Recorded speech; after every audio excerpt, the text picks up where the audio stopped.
I went from 5,000 followers to like 1.2 million in the case of 3.5 months. That's Dan Churchill, professional chef, author, and entrepreneur whose mission is to change the world through food. He spent over a decade turning his mission into reality by building a personal brand and business that lives far beyond social media. You've got to build a sustainable business and brand. I'm not an influencer. I'm actually not even a creator. My business is, I'm a chef. I just happen to create content as a side from my business. Dan's constantly reinvesting back into his brand and has doubled down on YouTube. The move he believes is essential for building a genuine community and leading a movement. For us to last in this space, build a community, build like a genuine value, is to stop trying to get people's attention for only 60 seconds. He's taken full control of his business and believes ownership is the ultimate advantage for longevity. If you are someone who's only known for your TikTok or your Instagram, you need to find something else that you own, because reality is, if TikTok were to change, everything is off the table. You have to be able to control your business. In this episode, we break down how Dan turned a viral moment into a lasting brand, why creators need to think like business owners, and what the next step of personal branding really looks like. Let's get into it.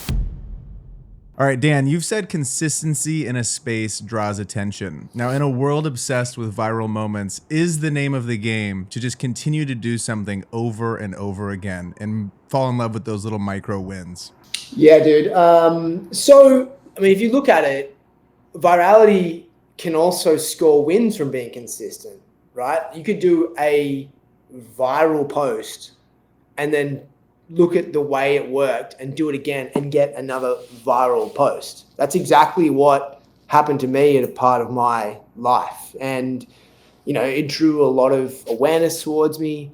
But I also look at like consistency in the length of your lifetime or your brand or your company's lifetime. And the problem with this day and age is most people think about it from a 6-week cereal box kind of, manifestation, when reality is like, why, if you've got, especially in the world of personal brand, you should be thinking about the rest of your life. And so everything that I've done and that's garnered success, and I see the people's success around me, not just myself, it's built through doing things consistently, whether it be the habits they make or going deep in a particular area that no others would. Like, there's times where people see success, and this happens actually most times. People see success and like, well, that just came out of nowhere. The reality was, you only see what happened as a result of the success of consistency. Like, Steve Jobs actually did a lot of shit to get to where he was, doing things the same way before it actually was like, he is Steve Jobs in Apple.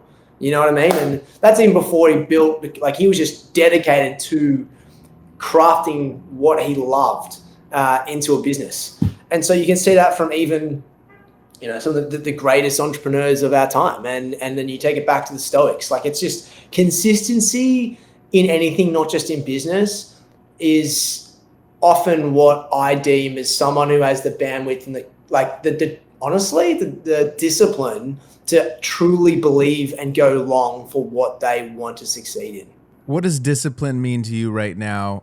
As you look at your personal brand, what does that mean for the things that you're creating on a weekly basis and a daily basis? Yeah, I think like you can look at discipline in a couple of ways. I look at it in the sense that, I don't want to define something by what it's not. I will say that distractions or being able to prevent from, being enticed by said distractions. And I think, as you build your brand, you'll find yourself being brought into new opportunities, which, as an example with me, like, I'm a chef, but also in the health and wellness space. So my opportunities are actually quite broad. But if I go too far wide, my audience starts to think not about my mission, but what I'm doing. And the whole point is to bring it back to that mission. So the discipline for me to stay to my North Star is what I think is so important to people. So, I've always said that I'm very fortunate to know what my North Star is at an early age, but still waking up every day, adhering to the actions that help me get to that North Star is discipline, despite like the changes. And to be honest, like, the North Star, whilst it's always going to be there, and over time things change, social media changes, innovation changes, technology changes. It's having the discipline to still find out the right way to get to that North Star without going outside of your core values, but also adapting to the current climate. And I think that's important too. I think discipline to change is actually is important, because a lot of people will get stuck in like the idea of like, be disciplined to stay the course. And like, yeah, but the course can just be something you have to adapt to. And I think we've seen that in social media. Like I've been in social media for like, since a lot of people were not even thought of who listen to this podcast. Like I've been since 2012, and like that's 13 years ago. You know what I mean? So like, wow. When Instagram was just one image and filters, that's when I was in it. And so over time, I had to learn to continuously adapt and understand that getting to X amount of followers wasn't going to be a quick hit thing. And if it did come quickly, to enjoy it, but then also to understand that there's going to be a time where it does plateau for a little bit, and just stay the course, be disciplined enough to like know your North Star, adapt to those changes, and keep it going. Do you think having a North Star is necessary to have consistency over the long term? Like, I feel like if you don't have that clarity of what your North Star is, it can be easier to fall off and have less discipline. I feel like for you, knowing and having so much clarity around your North Star is when things get tough and things might not be going as easy as you'd like them to be going, you have that North Star of like, nah, this is my purpose. This is what I'm going towards. And it allows you to stay more consistent. And then in turn, also, like if someone doesn't have that North Star, do you have any advice for how to gain clarity on that bigger picture, that North Star? Yeah, I think like if anything, having a direction is helpful, and direction on anything, you know, it's like if you go out and drive your car and you're just going to go for a cruise but don't know where you're going, it's fun for a little bit, but then you kind of like, I don't know what I'm doing. Like, and I make you go to a bar. I'm like, cool, that was fun. So like there's parts of it on like the short term are really fun, because you're like, it's good to have no plans. I love having no plans on a weekend. But if I do that every single week, it's going to get to the point where it's like, okay, well, what am I doing? And everyone asks themselves that question. So, you know, I think having a North Star doesn't have to be defined by, I want to be able to envision what I'm going towards. It can be simply what, you know, makes you genuinely lit, like it makes you so happy. So like your North Star could be, you know, I want to have kids. I want to, I want to build a business. I want to be able to run a marathon in under 4 hours, whatever it may be. I don't think people feel that the North Star has to be so defined. One day it will click, and that's important. And you may go through 3 different North Stars. I may say that. Like there's people who have 3 different businesses in their lifetime. It's very common. People talk about that. Maybe there's like, maybe not a North Star, there's a star they're going towards that eventually gets them to their North Star 3 lifetimes down the line. And that's fine. I think people just have to put, I guess the emphasis in the first part of the question is I don't want to put too much pressure on you having to find your North Star, because then you then try to push for it as opposed for it to be authentic towards you. And then answer your second question. I don't believe, like, I think it helped me tremendously know my North Star by the age of 21, right? Like I've just always then, as a result, looked towards that whenever I make actions, make decisions, say no to things, say yes to things, right? And it's become very important, because I've turned down very big opportunities financially, but didn't work towards the brand, or would have affected my brand down the line. And truth be told, we know that for a fact. So I definitely think it does help having the North Star, but I don't want to put pressure on people forcing themselves to get it. Because if I've seen it happen, people like, you know, it's like asking kids what they want to do when they're 17 years old and their parents are like, oh, I want them to do this. Like, then they're pressured to know what that is. And if they don't know, it's not genuine. You know what I mean? How do you define your North Star, and how do you bring that into your content on a day-to-day or week-to-week basis over the long term to build a personal brand that you have today? Yeah, so my North Star is effectively to be able to get to a point in my life where I can, through resources and everything that I'm doing and the profile I'm building, build kitchens in third world countries, right? The reason I want to be doing that is because I believe that in terms of just providing food, we're providing skills and direction and an opportunity. Now, for me to get to that point, I need to be in a position where my family's being taken care of, I have the time, and I can allocate some of my own resources, and then also partner with brands and companies to be able to do that. So therefore I look at everything I'm doing like, cool. So I need to be financially free. I need to build, like, again, get to the point where I've exited or done enough to build time. And maybe like my media landscape, whether it be YouTube or mainstream, allows me to go and do these things and provide scope on what we can be doing as a climate. And so what that helps me do now is like every decision that I now make, whether it be like health is huge to me, a big part of that, right? So then I go, all right, well, I can't take on any companies that are high in sugar or do not in their brand support these endeavors, or have said before how they feel about X, Z, and Y that I do not agree with. Great. So right now I'm building my financial freedom. I'm building my personal brand in the health and wellness space, and obviously as a chef.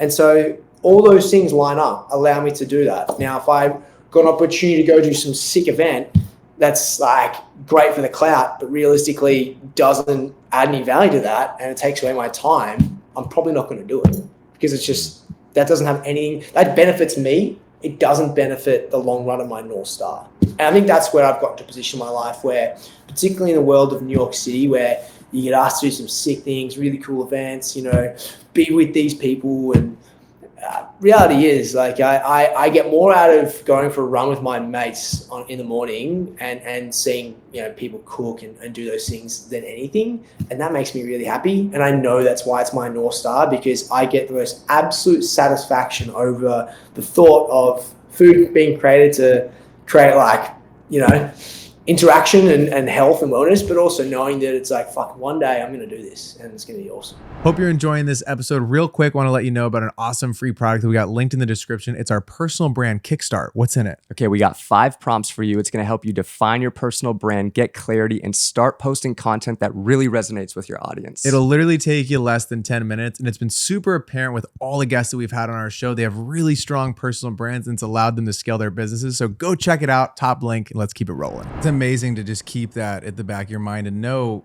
what you're saying yes to and what you're saying no to is aligning, with this bigger mission that you're trying to accomplish. That's amazing. I can't wait to see when you do that.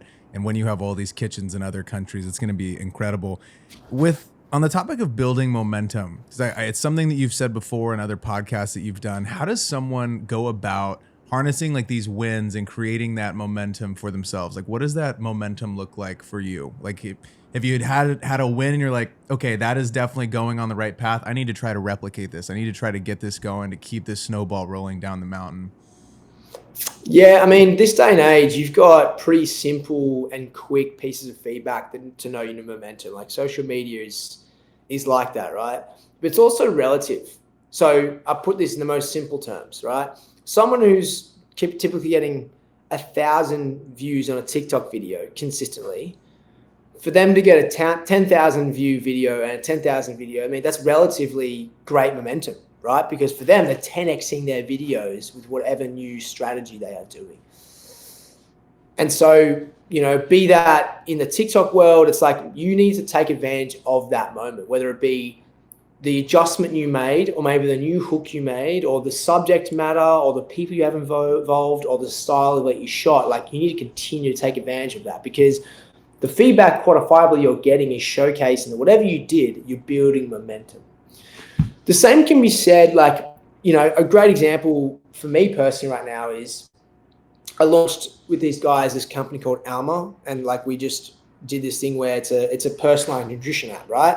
So the idea behind it is you can tell people what you are eating, and it will tell you based on what you're eating pertaining to your goals, how well that is supporting your endeavors, right?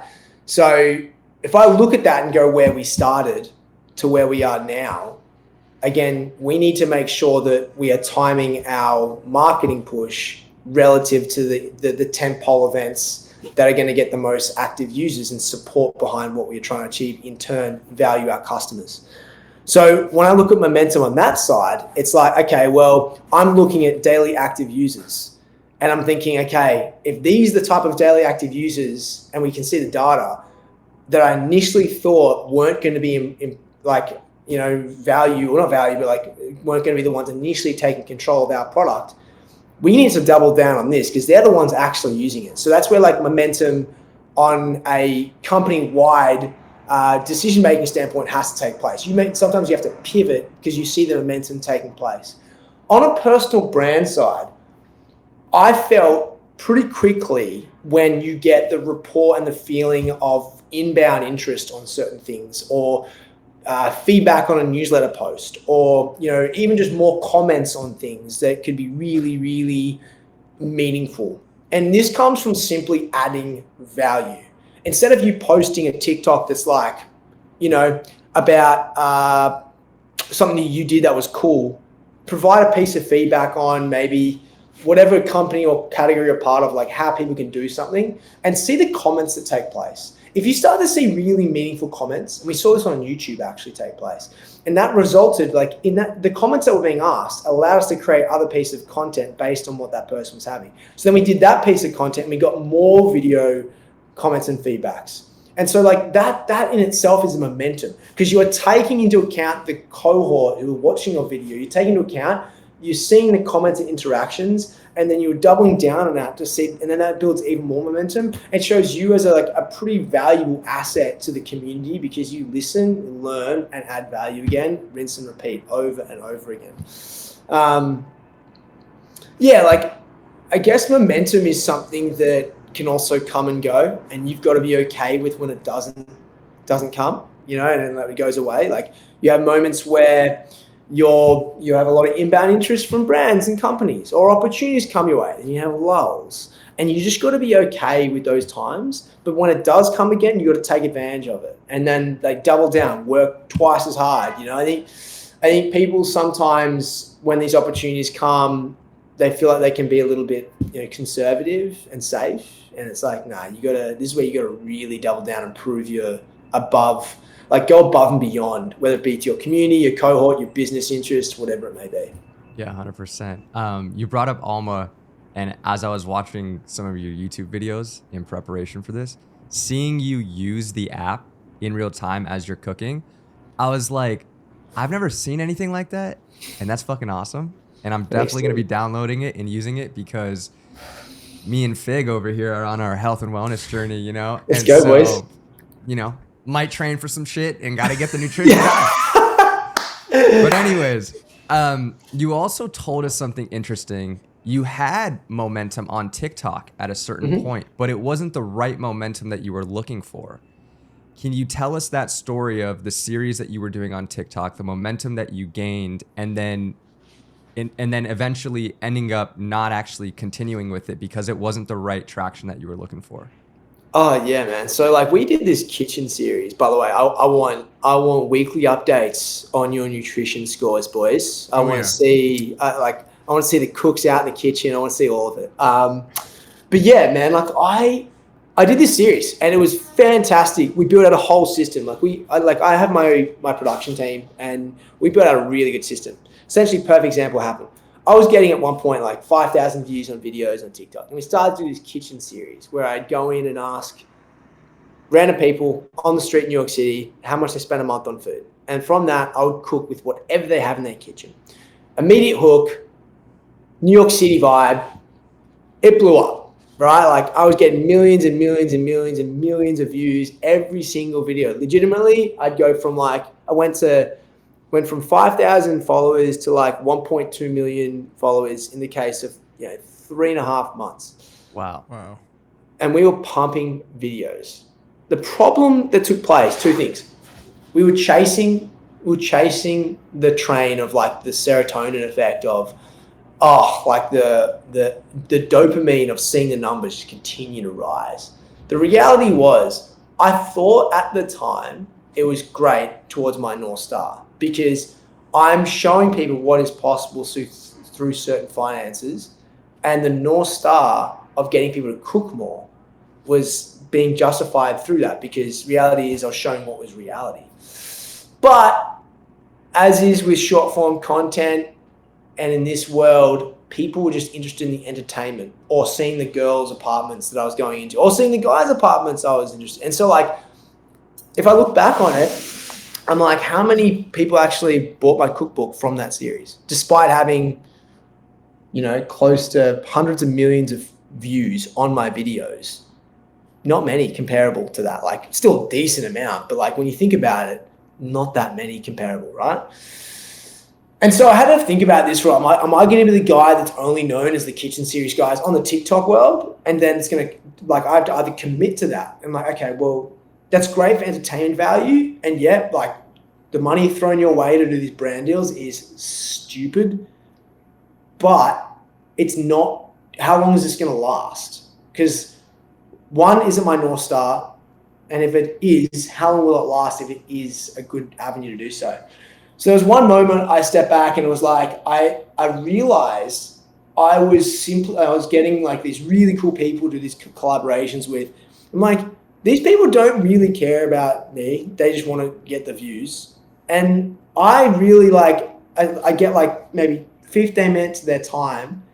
And then it looks like I'm hanging out with these people. And like reality is it's pretty transactional, right? And I don't get anything out of that. Like I don't get, like, not that I want to hang out with that person because their name, like anybody. It could be someone on the street. Like I like to get to know people and help them cook. So I made a big call to stop doing the series. And sure enough, I stopped growing on TikTok.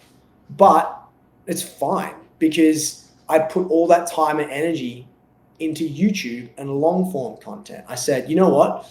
We were obsessed with TikTok. We were obsessed with the short form game. The reality is for us to last in this space, build a community, build like a genuine value, is to stop trying to get people's attention for only 60 seconds.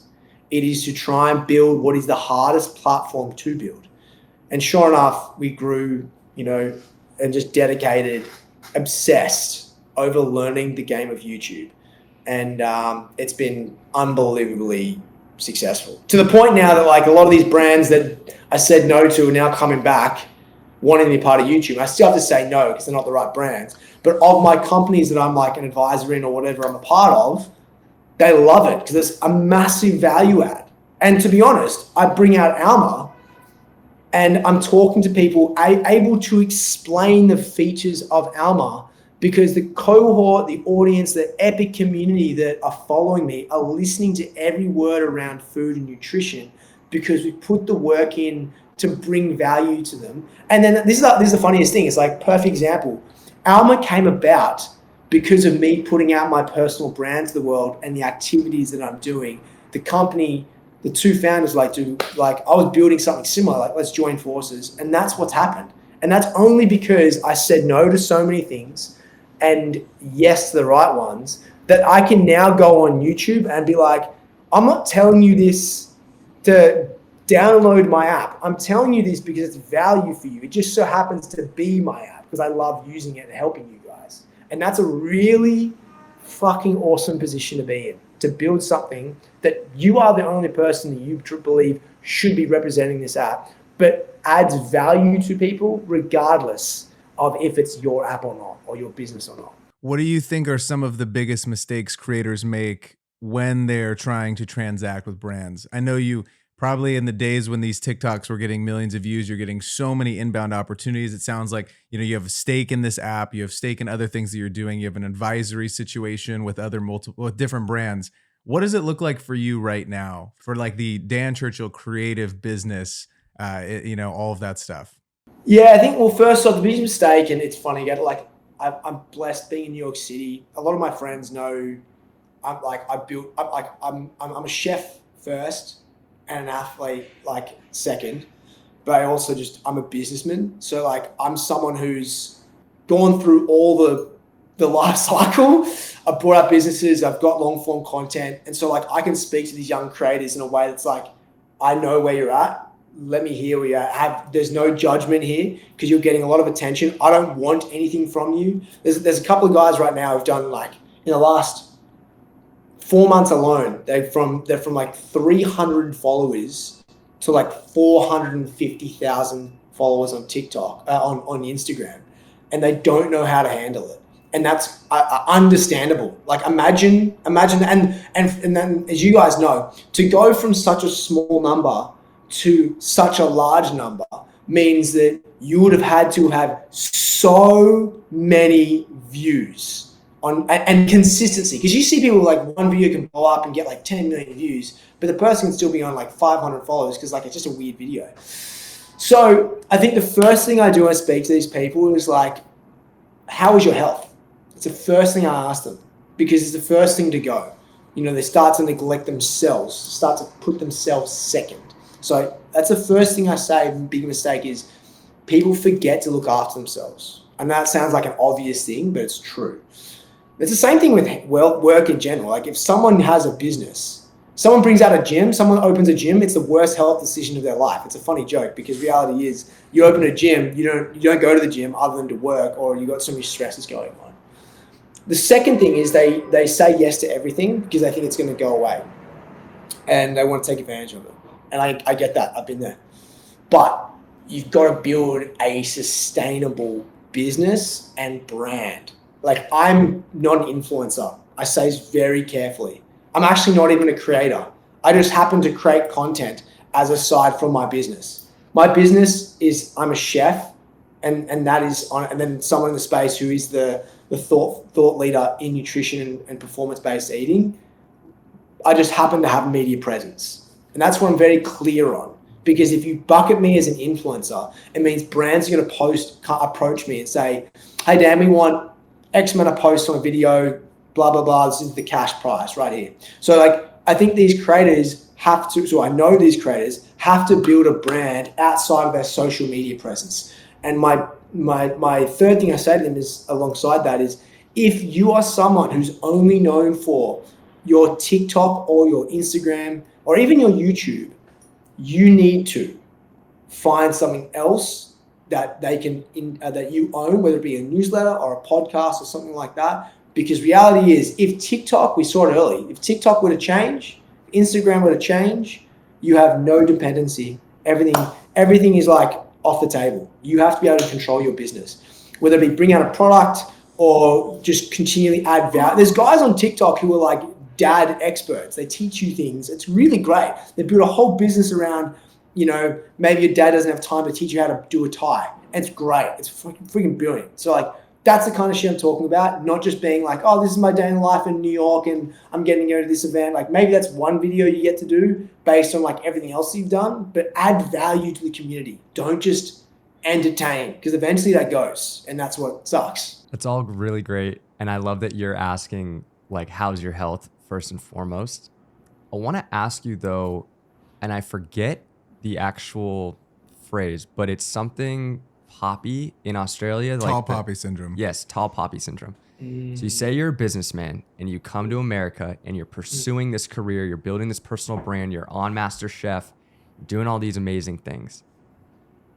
How do you balance that with growing up in Australia and maybe dealing with your friends or family or people who you know, and they're looking at you being like, why is this guy pursuing this shit?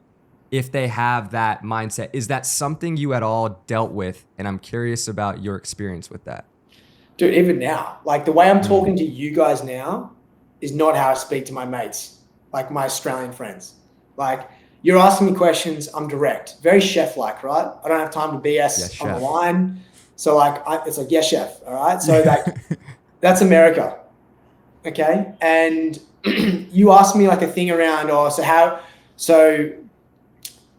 asked me on my business structure. My business structure is I've got my executive arrangements, which is at the top of the pyramid. My middle section is my strategic partnerships. And my third one is just simply partnerships, right? Each of them the top one have the most involved for me on my daily basis. The lower ones, less so, but still in some sort of great relationship.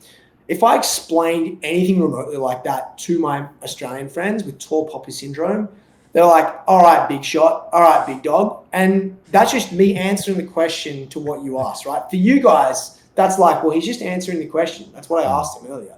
To my mates in Australia, they don't want you to think big of yourself. The idea behind tall poppy syndrome is these poppy flowers would stick up every now and then, and they'd get cut by like, a blade that would essentially keep them all level in the fields. And that's the idea behind it. So the moment you think big of yourself, cut back down the size. Thankfully, I have my two brothers that keep me grounded, but they're also super supportive, as my parents are, of just everything that I'm doing. And I've realized that I love the humbleness of Aussies. It makes us feel really relatable, but also it keeps you remembering who you are, and not where you came from, but like the way we are brought up and where we should be thinking about life. I get out of bed and every single day I'm grateful to walk. So when I'm able to run a marathon, I'm ecstatic, right? In America, like I do my morning shows, I do my TV segments, I do whatever, and I speak very much like confidently about what I do. In Australia, I have to like kind of chill it down a bit. 2 examples right here. One is, Dan, you're a great chef. You're launching your book today. Done a really good job building this brand. Really excited that working with these X, Z, and Y people, I've been able to put together the most formulative and backed opportunity for people to recreate recipes at home in minutes that will change their lives. America, Australia. It's a great book. Like it's kind of like if you're a mom and you want to get your son involved, it's cool. Like go get it. It's great. But other than that, like everyone's just learning to cook. It's fun. You know what I mean? So like you have to almost like not sell in Australia. So there's 2 different personas, but yeah, it's a learning thing, and it's something I'm proud of being an Aussie, to be able to like talk about my country, and people talk about it as a negative, as we are like. Tall poppy syndrome is just part of the Australian culture, and I love it. I learned the hard way coming here, because one day on Good Morning America, I think one of the hosts asked me what I thought, and I did the Aussie thing, and they're like, you don't think much of yourself, do you? And I'm like, oh, fuck. Like, I actually have to tell it how it is here. That's why you see NFL players get a sack, and it's just like, it's as if they just won the lottery. And, it's just like, because they actually probably did, to be honest, because they, I don't know, part of their contract or whatever. But you see my point. You just, in America, tell it how it is. In Australia, dumb it down a little bit. Yeah. I just didn't know if you had I didn't know if when you came to America, if you struggled at all with like, of like, I got to promote myself, but it's like against kind of how I was raised and how I was brought up. Yeah, no, mate. First week I got here, I had a morning show segment, and I talked like I was in Australia, man. Yeah. And I guarantee it was the worst thing I did. I almost didn't get invited back on the show.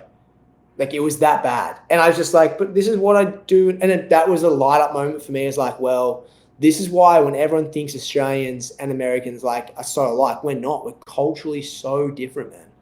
We're so different. And I say this with respect to everybody, in the sense that you can get an opportunity based on the looks, based on how you talk, based on maybe a friend has a shoe in the door or something.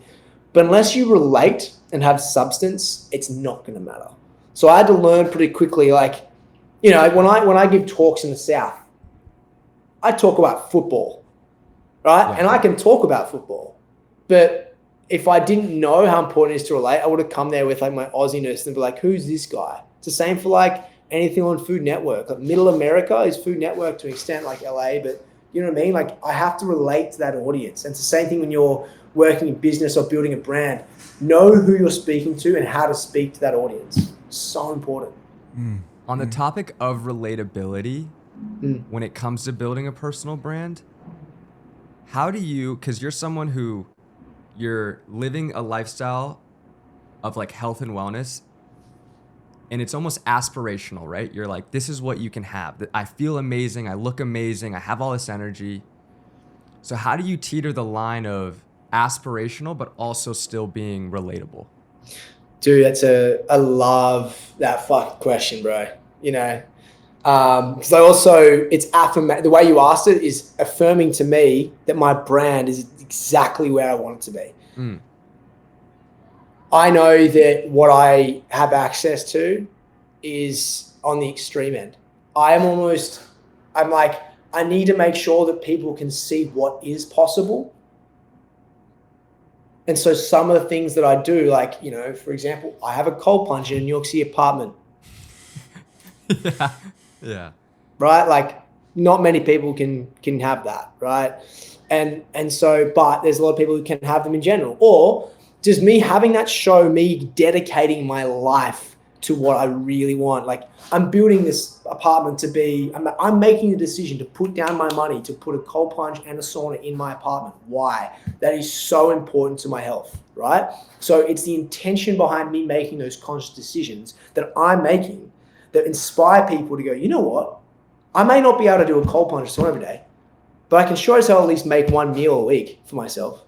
You know, it's the idea of like, I'm not asking people to follow my lead. I'm asking the people to make the conscious decisions to put themselves first with their health. That's what my thing is. So when we are making content, and this is always the same, you see it in YouTube, it's like, I don't make it about trying to achieve a sub 3 hour marathon for everybody. I relate the concept of each threshold pace to themselves, whatever it is. And that's really, really important. I don't speak to people as if they have to be the top level, top high earner, whatever it is. I speak to everybody every day. And you see that with like my short form content as well. It's like, here's for less than $3, this is how you can get $29 of protein in 12 minutes. Like, that's pretty fucking relatable, right? I think everyone can afford to get that meal in and the speed. Super relatable. Then I do these little one-off things every now and then. It's like, you know, having access to certain things of research to understand what's really good for sunlight or not. So it's like, people may not activate those things, but still providing the values, go, oh, cool, it's good. Like, I'm going to come back to Dan because it seems like he applies himself to what he talks about and then actually does it. And then also provides us with everyday things that we can also use. On the topic of everyday things that you're using, what does like a traditional day look like for meals? Like, what are you waking up? What are you eating? What are you drinking? Like on a heavy training day for the both of us. Yeah. So for me or for you guys? For you. Okay. So right now, Alma has me eating about, like, on a standard training day, which is I'd call a double day, around 5,100 calories. So you're doing a lift shit. and a run pretty much every day. Yeah, not every day. Like Monday, Tuesday, Wednesday, Friday, Saturday sometimes, depends on the day. So even with training for the marathon, you're still training pretty hybrid. Yeah, so like my marathon though, my New York Marathon isn't my marathon, right? I'm doing the marathon because I get to do, like, it's my favorite day of the year, and like I get to do it, right? So like that, this is again, it's relative, right? Me running a marathon now, I've done so many of them. Me running a marathon is like it's a massive deal for me to run it, but in terms of training for it isn't hard because I've run ultras and all that kind of stuff, right? But that's relative. So, and that's why I'm always like, look, like someone put in so much time right now to do this, but I maintain a pretty certain level of fitness. I'm also I'm not going to go out hard on Sunday.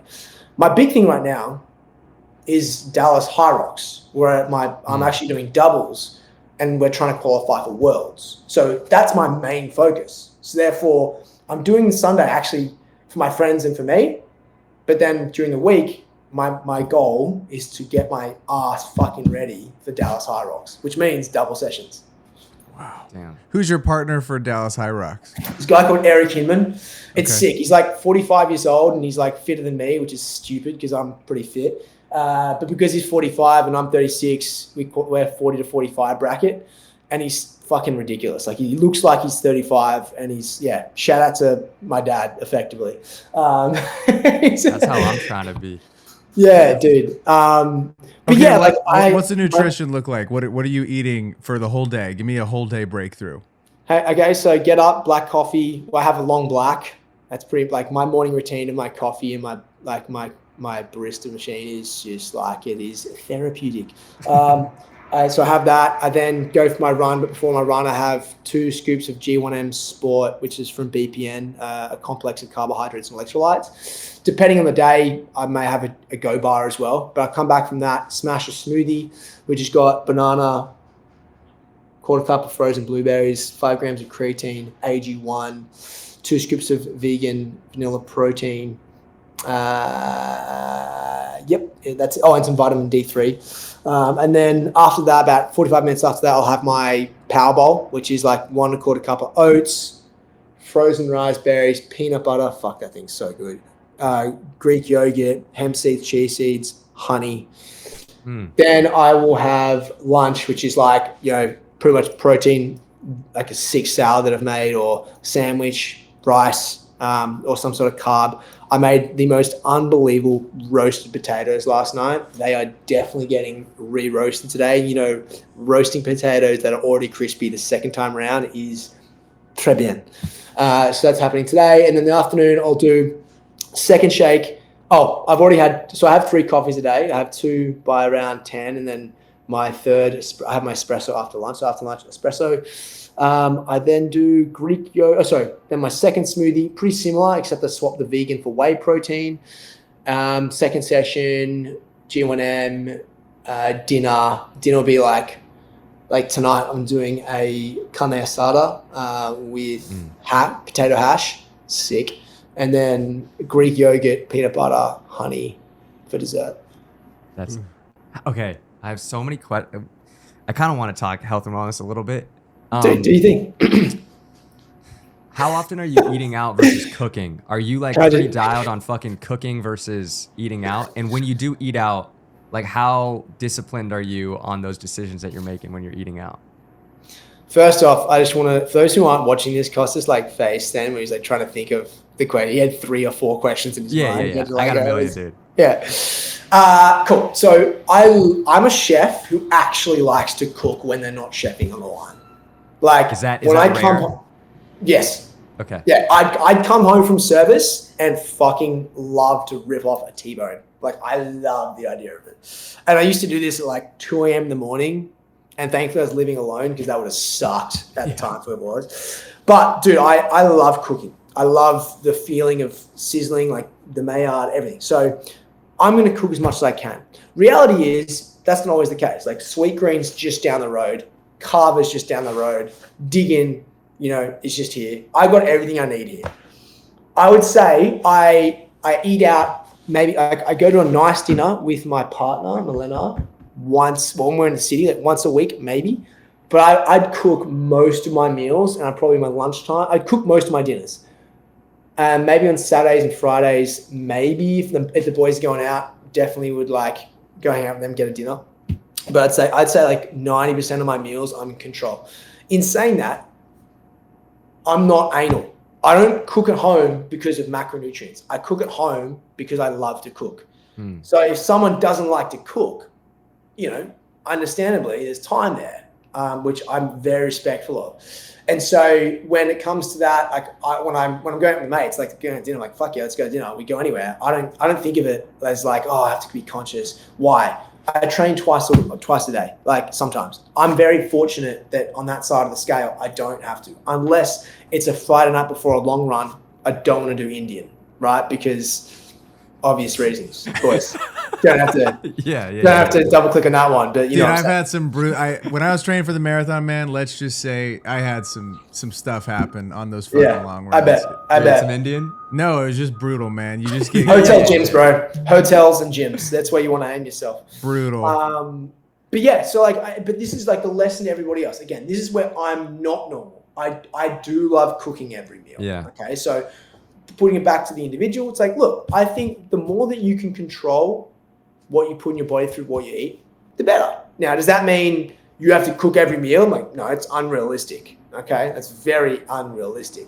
My suggestion is commit to X amount of meals a week that you are cooking.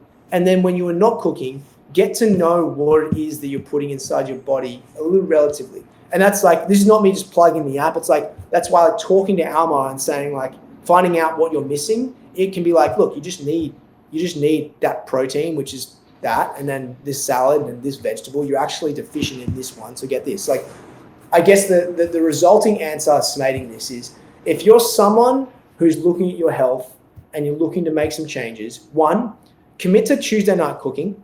It's the night that everyone actually cooks, and do the same meal for the next 3 weeks in a row. Why? Because 1, you didn't learn I don't know about you guys, but I wasn't fucking Kobe Bryant with shoelaces. Like I didn't just crush shoelaces from the get-go. I had to work my ass off to learn how to actually tie a shoelace. Same thing with cooking. I wasn't the best chef at this meal until I did it like 100 times. So do the same thing 3 weeks in a row on a Tuesday. That's number 1. By the 3rd time you do it, you'll be quicker. You'll use 1 pan and it'll be much cheaper, right? And you'll love it. So that's the 1 thing. So cook at least the same meal every Tuesday night for the next 3 weeks in a row. I'd also say like be okay and controlling, understanding where your next meal is coming from. When I write my plan on a Sunday night, I go, okay, I got my workouts. I need to make sure I look after my food intake. So if the average person's like, okay, I may go to the gym 3 times a week, I have these meetings here, and they forget to pop in when their lunches are. And then all of a sudden they don't, and then the lunch meeting pops up. I'm like, well, fuck, like if I knew a lunch meeting, if I have a lunch like planned for myself, I know I'm going to have a lunch meeting. At least I know, well, if it's 9 till 12 where I have meetings, I need to make sure I bring lunch before 9 to eat by 12, or pre-order something so I can go pick it up at 12 in the quick little break that I have. Because people don't think about that like that. It is better to eat than not eat, right? That's the most important thing I'll leave here. So I think number one, cook the same meal every Tuesday night, next 3 weeks. Number two is plan your week and then understand how you can eat better throughout that week. So you're going on Sunday night and you're planning out, this is going to be all the food for the next 7 days. This is going to be, oh, we got the notebook here. Show me what we got. Bang. Fuck yeah. Bang. Dude. Old school, you're writing it down. Okay, too. I love No that. Google. Dude, I love AM, PM, like I have everything for like my focus, my meals, my calories. And so Wow. what that does is that's Wow. that's fucking high-end shit, right? Mhm. What you can just simply do is like, I'm going to make chicken piccata. I'm going to make venison meatballs. I'm going to be in Colorado. This is what happened. Okay, this is a perfect example. So this is like 3 weeks ago. Just flick back on the page. So AM was an easy run. PM was bike tempo.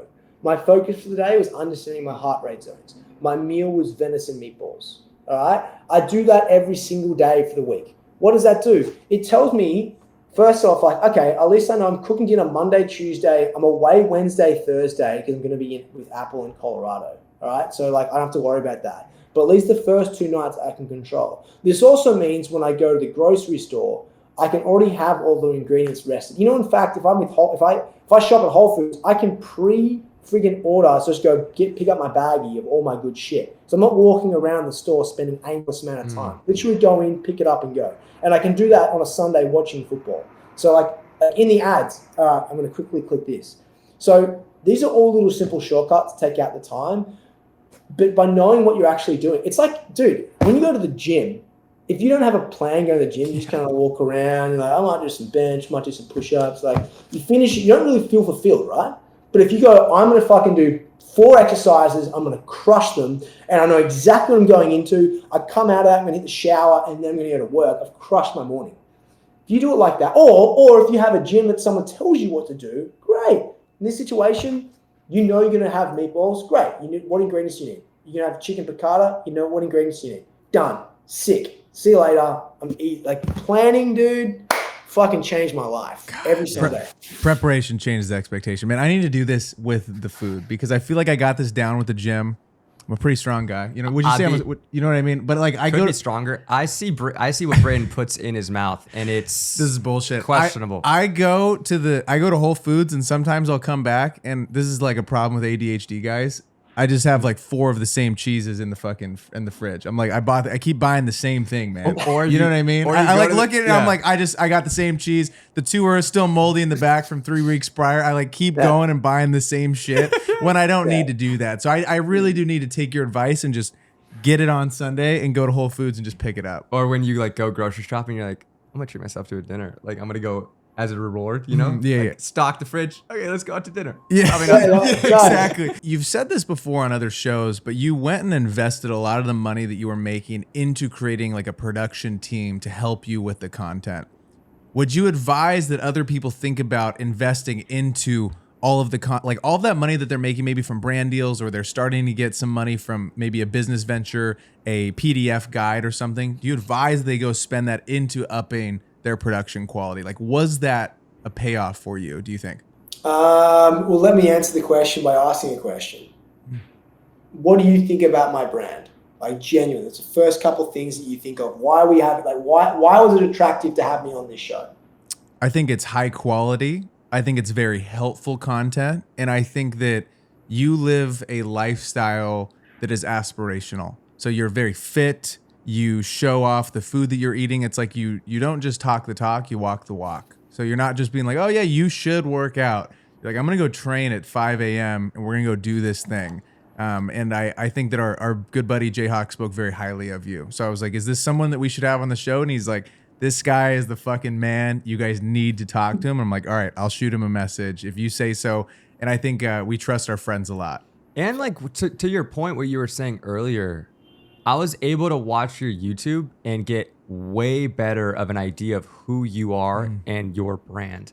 Something you can't really do on short form. You can really dial in short form and you can build a great personal brand on short form, but there's a different connection with the audience when it comes to YouTube. And in the comments, I think that you're getting on long form kind of just attest to the brand that you're building. It's not just like, oh yeah, you got a couple people that are watching these. It's like people are really using into practice what you're telling them from a fitness standpoint and from a nutrition standpoint. Yeah, you're not just getting sick vid. Yeah, exactly. Yeah. Nice vid, man. I appreciate it, guys. So, you both touched on two things there. Like, I believe not just investing in content, people need to invest in themselves. And I think that's what this situation we're talking about with these young creators coming through, learning to build their brand. They haven't really understood to take the money that they have and they're receiving and reinvest it back into themselves. And so that can be anything through learning courses. It can be building a team around you, building like infrastructure to your brand. It could be honestly investing in something that you learn from, whether it be like one of the earliest things I did was as I started to build a bit of free cash flow was when I started investing in brands, I got to actually sit at the table figuratively, like Zoom table with some of these high, smart executives. Every meeting I was just listening in. I was listening to smart people. And so I was reinvesting by investing. It's a pretty cool feeling. Just like you guys, every time you have a podcast, you get an MBA in something that the person is speaking about. So one of the smartest decisions I did was that, because this day and age, like if I told you guys how much money I spend a month on my production team, you'd be like, what the fuck? But reality is my content drives so much awareness and it's got a massive point of difference. Why? Because I spend money on a team that's able to build high quality content, what you said, and learn how to be relatable and give value, as opposed to just me doing it on my own and not really having the time to be analytical and smart and learn and outreach and do all these things. Because I'm not a YouTube, I do YouTube, but my brand is I'm above, but my brand has to stand before the distribution. Why? Because my mission has to be first. If YouTube is my mission, that means all I care about is getting views. But I care about more than that, right? These are just amazing controllable platforms that I can help share the message. So one of the biggest decisions I made was early on. I needed to be on camera. I needed to get a cameraman to follow me around and do stuff. I need to make enough money to do that. So that's when I started building a production company using the deals that, pretty early on, no one was doing long-term deals like I was fortunate to think of. It's do deals where you had cash flow for a foreseeable future,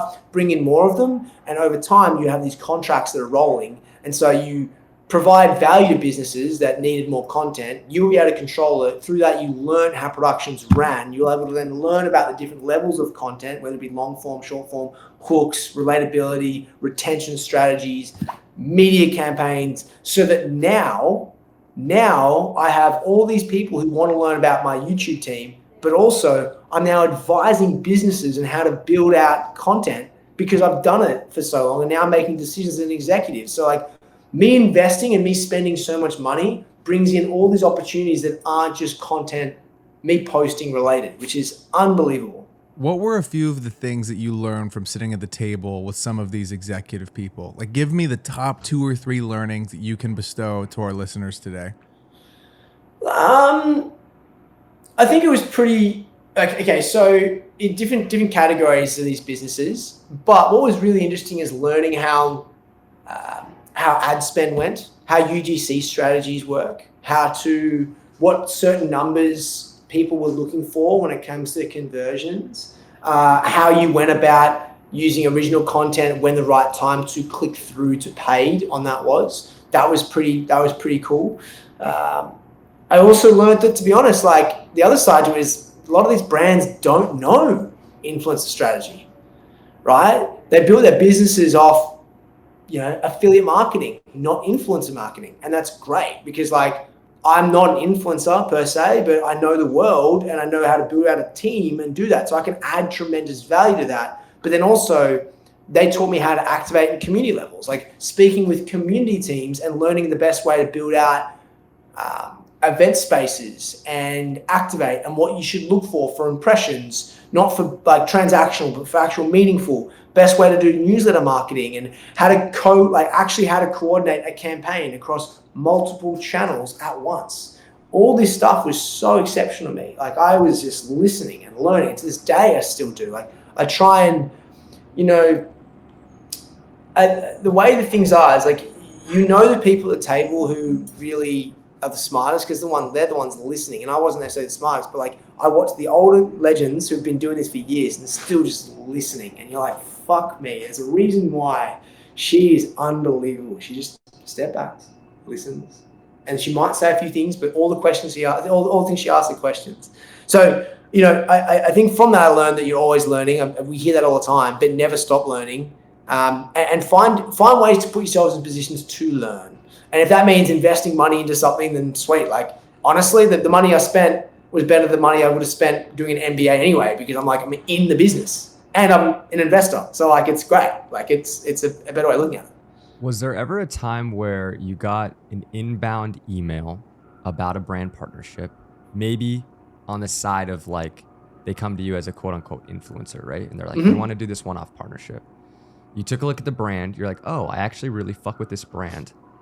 Let me try to talk to the brand and turn this not into a transactional one-time brand deal, but an actual long-term partnership. And then you bring in your production company and you say, hey, you're doing these high-level commercials or these media campaigns. I can do it for a fraction of the price. Let's create a partnership over, 6 months to a year. Have you had any experience with that?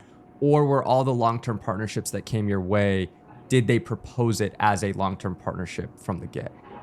Bro, that's how all my partnerships started out. Because no one was doing what I was doing. Everyone came to you. Like, what happened was, a person would come to you, a person on a team would come to you, hey, I'm reaching out to you. I'm like, cool, I don't do that. What I do is this. What are you actually looking for? Right? So like, no one asked them the question what they actually need. Why are you doing this campaign? And if you find out it's like, hey, we're launching a new product, we want to sell. Cool. I won't be that person, but I can help support building content strategy for you to reach out to people to do that. Or I can also be part of that, but I'm not here to just sell, right? And they're like, sometimes like, now I'm looking at, what? Like, what does this mean? And then you jump on a call. And you're like, look, the biggest challenge we see in this day and age is, one, content costs a lot of money. Two, you don't have your own in-house content team. And three, you spend all this time reaching out to people to get this stuff done. I'm in the network. So here's what I suggest. I'll propose we do a 12-month partnership where you get guaranteed X amount of pieces of content, both campaign level, brand vision, also short form content that you can use across all your channels and for paid media. I'm also going to support by providing you with seedings to individuals I think would be fantastic for the same campaign, right? And so like, that's how it all started. And because what actually, the very first thing that clicked for me was I was on a campaign, 3 videos. It was like $500,000 to this production company. I got paid 12 grand. And I'm like, where the rest of this money go? Like, they got this brand got 3 videos. They spent $500,000. Okay. So I went back to that brand and I said, hey guys, just FYI, if you want 20 videos, I can do it for 25% of the cost. They're like, you can give us 6 times the value for less than 25% of what we just paid? I'm like, yeah, like fucking done. Like, I'm like, you've got to add value. You've got to ask them what they are after. Now, initially, that took me like 3 to 4 years to continually flip that expectation around. What then started to happen was, oh, Dan, I heard that your team worked on this with my friend. I was just at the Expo Summit. They talked to me about how awesome it is to work with you. Do you mind if I chat to you about what we've got coming up? Why? Consistency. Do a good job, under promise, over deliver. And that consistency starts to build, thing around it. Did I do a good job every time? Like, I did the best that I could. There was things I learned and I fucked up, straight up. You're gonna make mistakes. But I guarantee, like, that is the difference between someone who is thinking long term versus short term.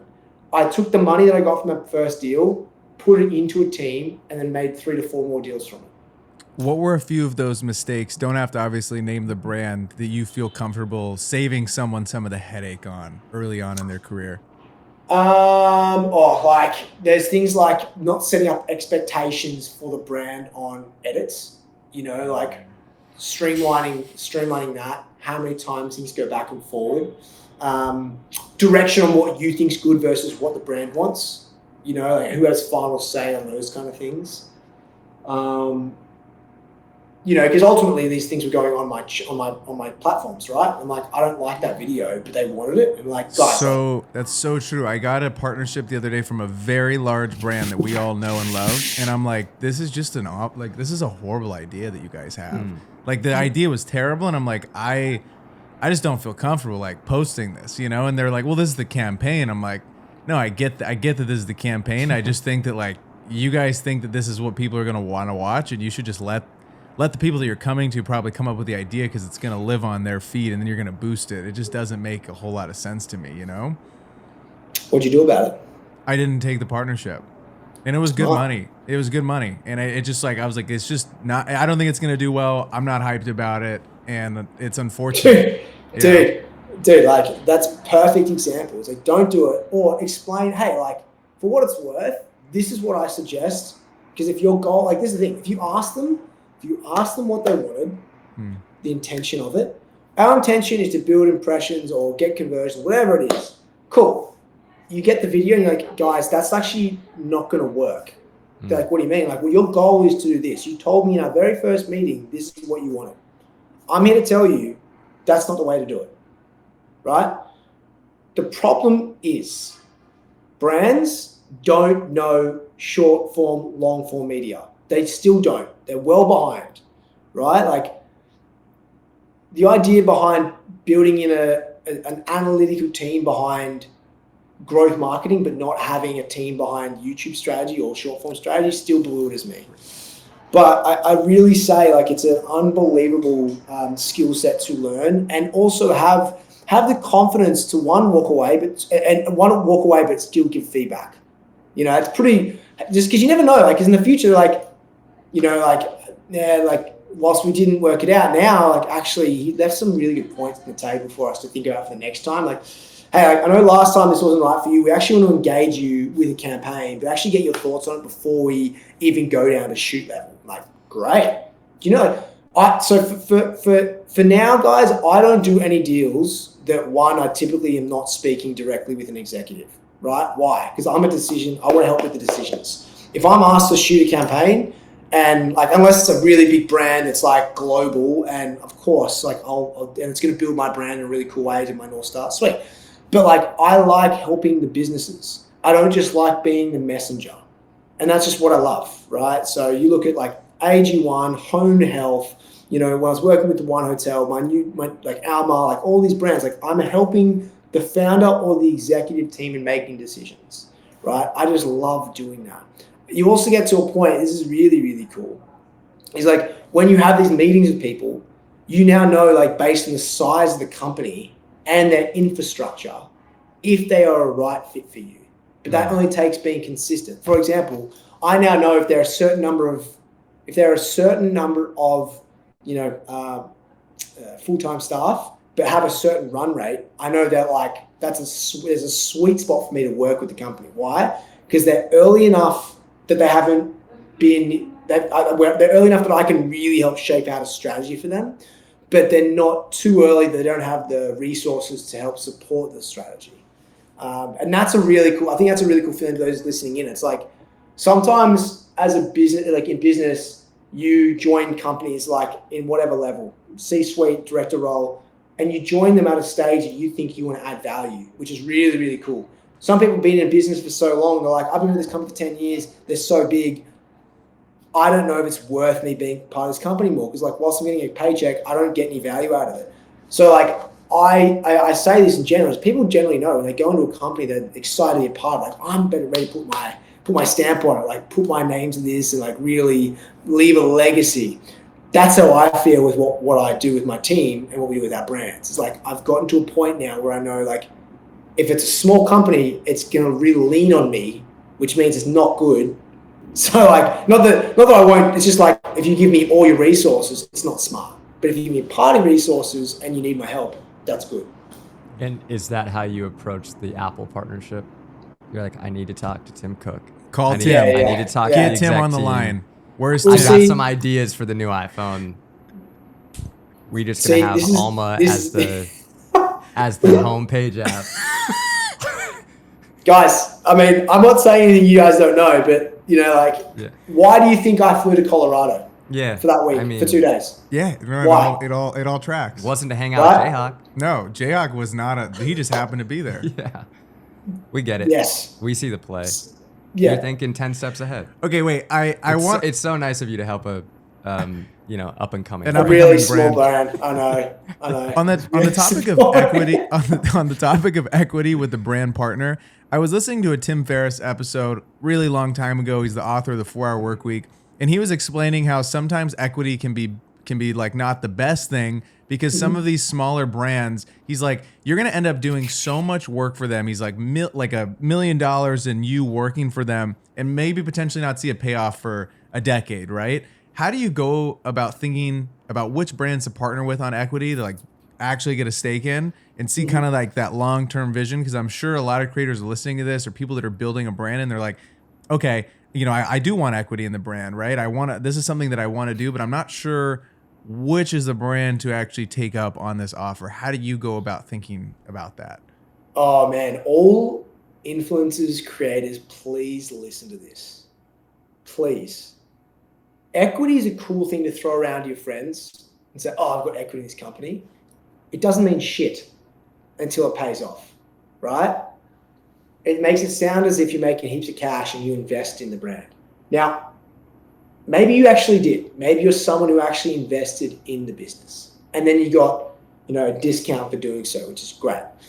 But if you didn't, most of the time, you've got class shares that are not good, which means everyone else gets paid out first anyway.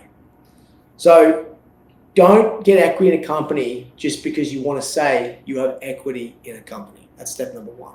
Number two,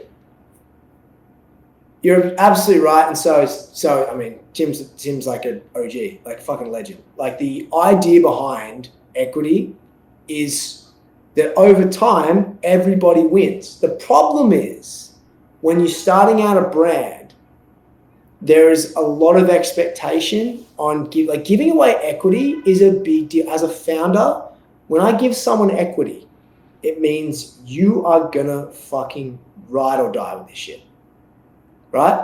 So that's where on the creator side, I get a little bit, frustrated when someone goes, oh, they only gave me X amount of points or whatever. I'm like, do you know what that means? Like, do you know what that actually means? They just gave you X amount of points of the business and you're complaining about it. Like, be grateful that someone else trusts you enough to actually want to give you points. Cool? The second thing is, of course, you're going to have to do so much work to make that work. Because realistically, unless it's a unicorn, you're not going to see returns in 5 years, if that, right? As an example, I've only ever seen one return right now, but I've got things that are doing well, but I've been doing this for long. Pure example, this is where I'm at, and I've been doing this a long time considering 35, whatever I am. But my other lesson to this is how do you as a creator negotiate this kind of thing? Look, I think at this stage of the game, when you're young, cash is key. If they don't have cash, just set your boundaries and expectations clearly, right? So if they come to you one day and you said what you're going to do and they ask for more, you're like, guys, I told you I'm not going to do that. Well, the business is then they're going to be like, well, the business is struggling. I'm like, cool. Then you don't, you can make the decision then, right? But the reality is you will learn through business cycles. I've had multiple businesses. Some have done really well. Some have done poorly, extremely poorly. Failed. A lot of failed actually. But the reality is equity means something to the founder. You need to treat it as respectfully as that founder does. But then the second side is you should be looking for cash because equity is going to be tough. If you can get a comp structure where it's both, fantastic. That's amazing. Like if you can get cash and equity, awesome. If you can get cash, equity, and bonus, even better. But don't treat equity lightly, because you shouldn't. Like just because someone gives you even a small fee, you should still work for that. Going back to what you said a little bit earlier, because the top of your brand isn't being a YouTuber, it's just part of your content strategy. It allows you to not be so caught up in how many views or how many views or Impressions. I was going to say insights. You're not so focused on like views and impressions. What does a successful piece of content look like for you, and how do you measure the success if you're not super caught up in like, I need this to get as many views as possible? Dude, like we still look at views as a measure of success of a video, but it doesn't define our overall brand, right? So like a video, this is what, to your point, like because I don't rely solely on YouTube, you know, like I look at YouTube as a way of expressing my message. If a video doesn't work, it's not because they don't like me. It's maybe the thumbnail, the title, the hook, or even the subject matter just wasn't interesting.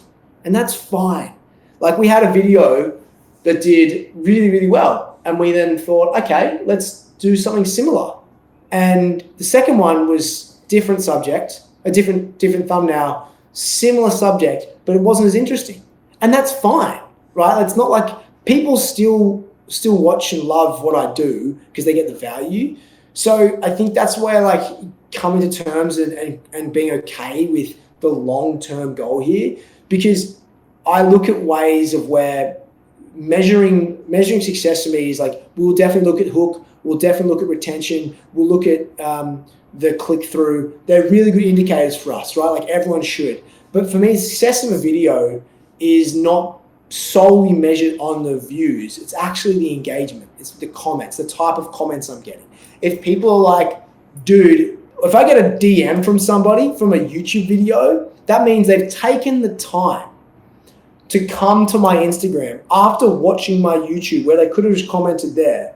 Instead, they want to send me a personal note to say, Dan, this one is like, I've been watching your videos and they've been a game changer for me. Like that's a measure of success and where I'm going. That is more currency than I can get from anything. Like if I wake up and I've got DMs from people saying like, I'm about to go sub 3, you know, or like, Dan, I'm now cooking for my family, like at a dinner once a week. Like that is the most amazing thing. And that's why I know that's my North Star, because like I get more lit up. You can hear my voice. I get more excited, more lit up from people sharing their stories as a result of the value that my team and I are putting together. It means what we're doing is working. The problem people feel in my category is it's less sexy. It is less sexy. If I had, I don't know, a very attractive woman every single video opening up my dialogue, I'm sure I'd get more views, be more entertaining. But that's not what I'm trying to do. I'm trying to be, that also affect my brand, wouldn't it? Because I'm just a sellout because I'm trying to get someone to look in, and that's a YouTuber thing. Whereas like I'm a thought leader, I have to be very conscious and intentional with how I make sure my brand is seen. And that's really important. I also want to talk about MasterChef, because you made a very conscious decision to kind of separate yourself from that brand. You got notoriety, and you also went into the show being like, I don't need to win this, but I'm gonna leverage this. You're gonna learn.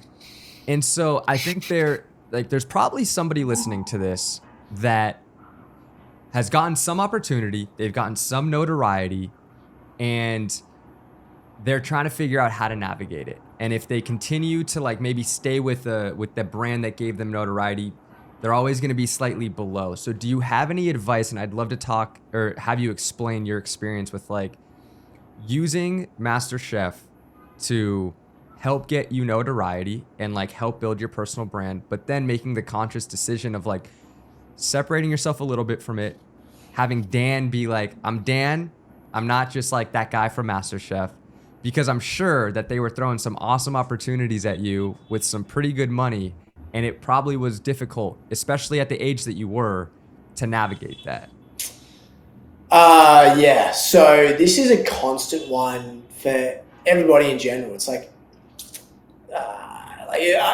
brand identity is something that I preach a lot about. Like, and this is to anybody, in any industry. You don't have to have followers on Instagram to be having a brand identity, a personal brand at that.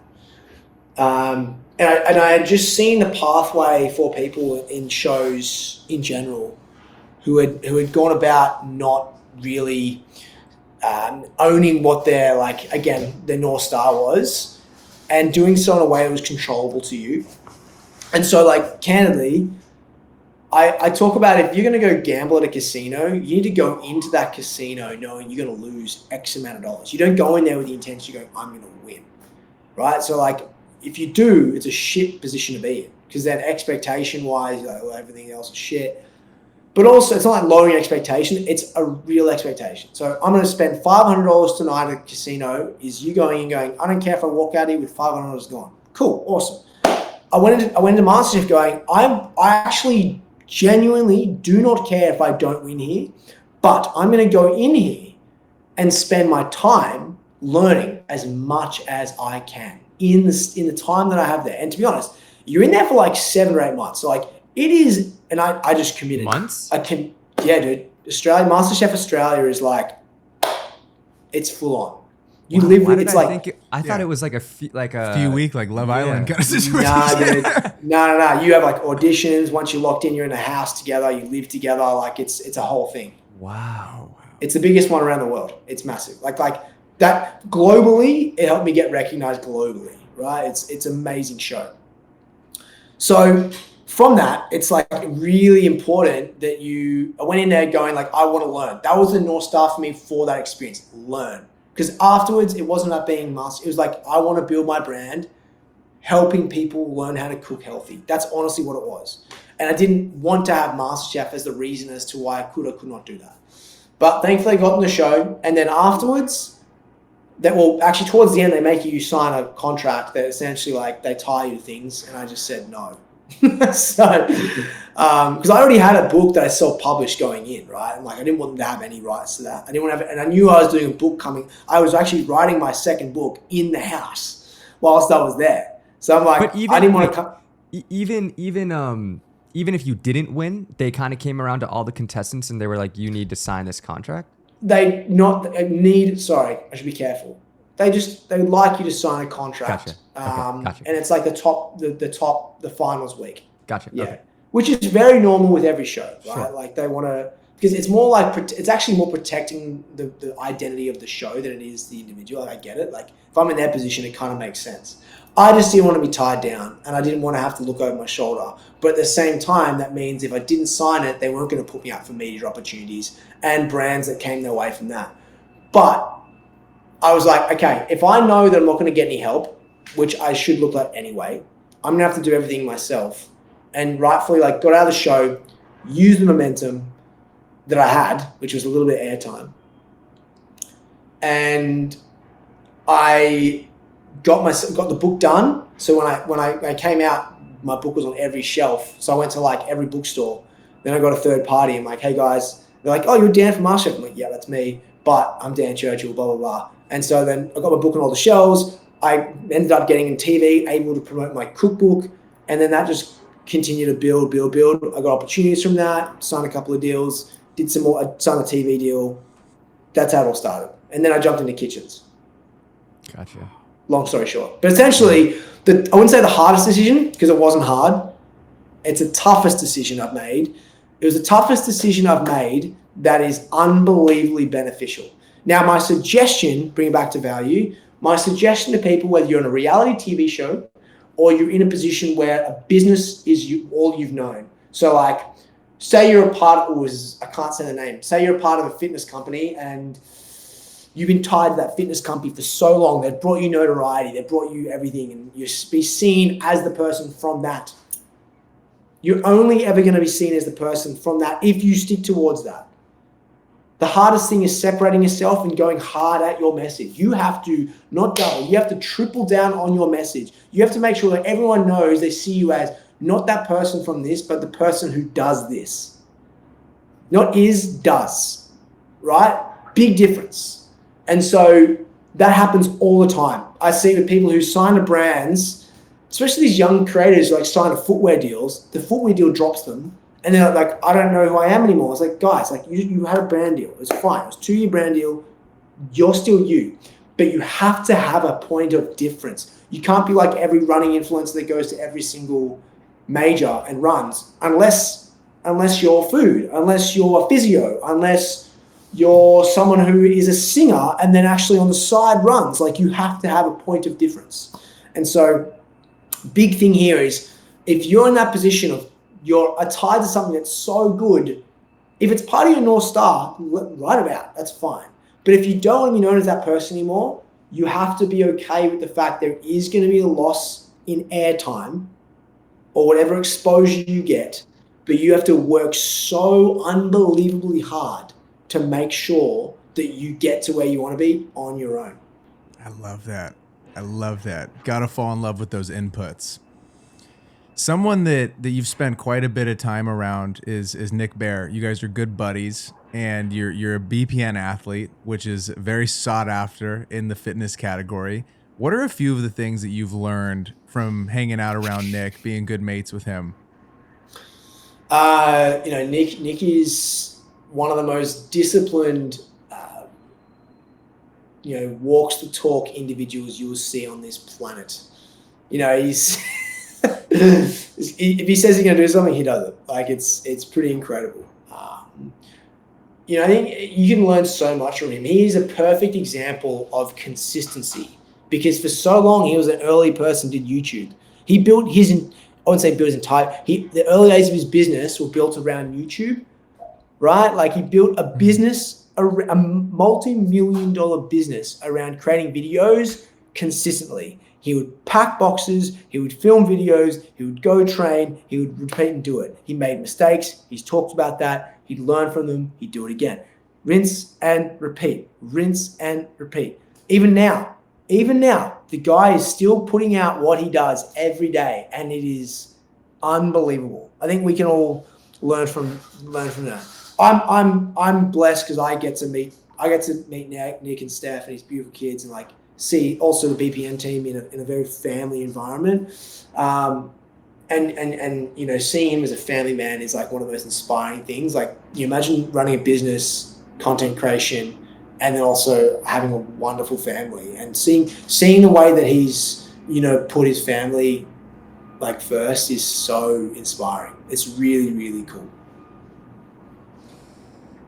Your friends obviously first, but you are a BPN athlete. You kind of told him that you didn't really want to be that from at the beginning, right?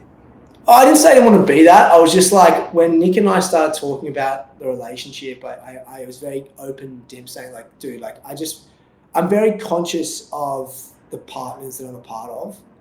And I care more about certain things than others, right? Like, yes, there's a certain notoriety of being, rightfully so, there's a certain notoriety of being associated with BPN, right? But Nick and his family are more important to me than that notoriety, and I think that's important. So what I didn't want to ever happen, this is for any relationship I've had before with business, it's like friends have asked me to become a business partner in some capacity, and like, awesome product, awesome business, I love you too much to not be involved. I'm happy to give you my take on a couple of things, but that's like where it's at. And so early on, like, I was like, I loved the idea of it. I loved the fact, like, I was already like, I think the actual most interesting thing was I was already part of the team. I'd go down there and be welcomed and do stuff, and they just they were so loving and supportive, and it just like, I bleed for the company. I love the company, love the people behind the brand. Obviously love Nick. And so it was never like an issue not being it. But like when Tony hit me up, he's like, he really wants to do this. I'm like, okay. If that's the case, and I was like, let me call Nick. And I called him. I was like, dude, I just said to him, bro, like, I just said what I said. Like, it's more important. He means more to me than the business side. So as long as that was never an issue, like, and then obviously, like, say it came a day for my contract to be terminated 1 year, right? I will walk away and Nick and I, that was the only thing I wanted. Say there was an issue, as long as our friendship would remain the way it is.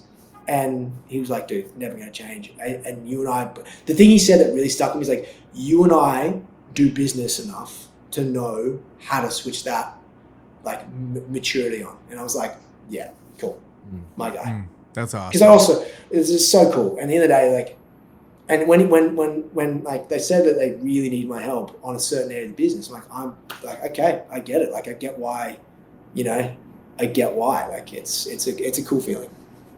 But yeah, but that's like I think my lesson for people listening is like getting into business with your friends is a really cool, exciting thing because you really care about each other.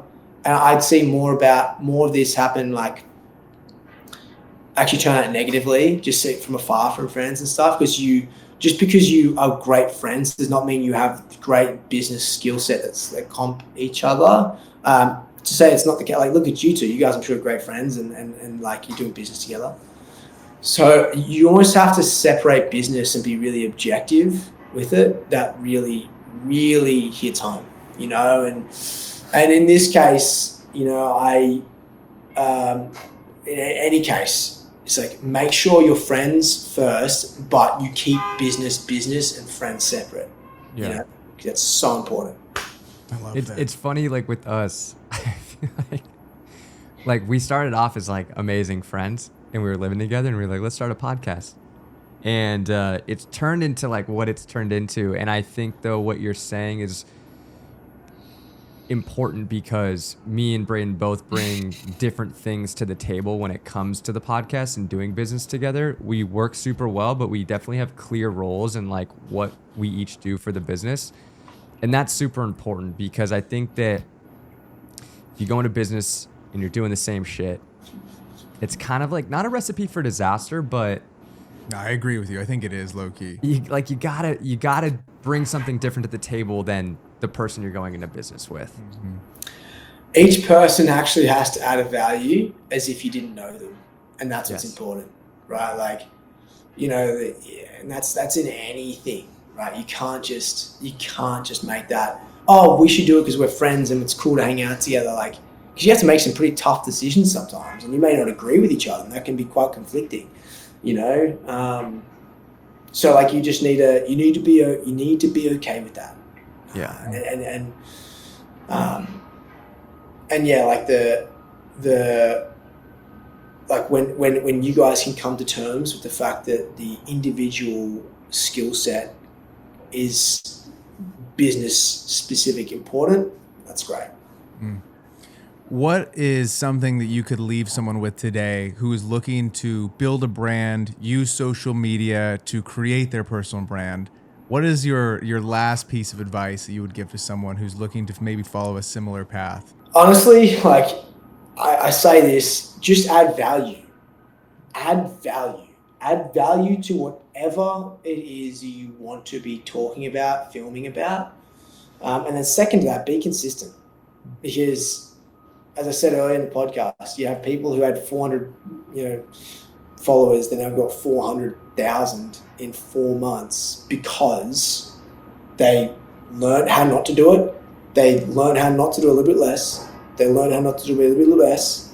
And then eventually they did one that did okay, and they doubled down on it. And so the reason for that is they're consistent, but they also got the reps in. I love talking about this. It's like, every time you do something, whether it be you hit the track, you go to the gym, you cook a recipe, you tie a shoelace, you're getting a rep in. Every time you post, you're getting a rep in. Like you're building reps, you're stacking plates. So the first time you do something should not be the last.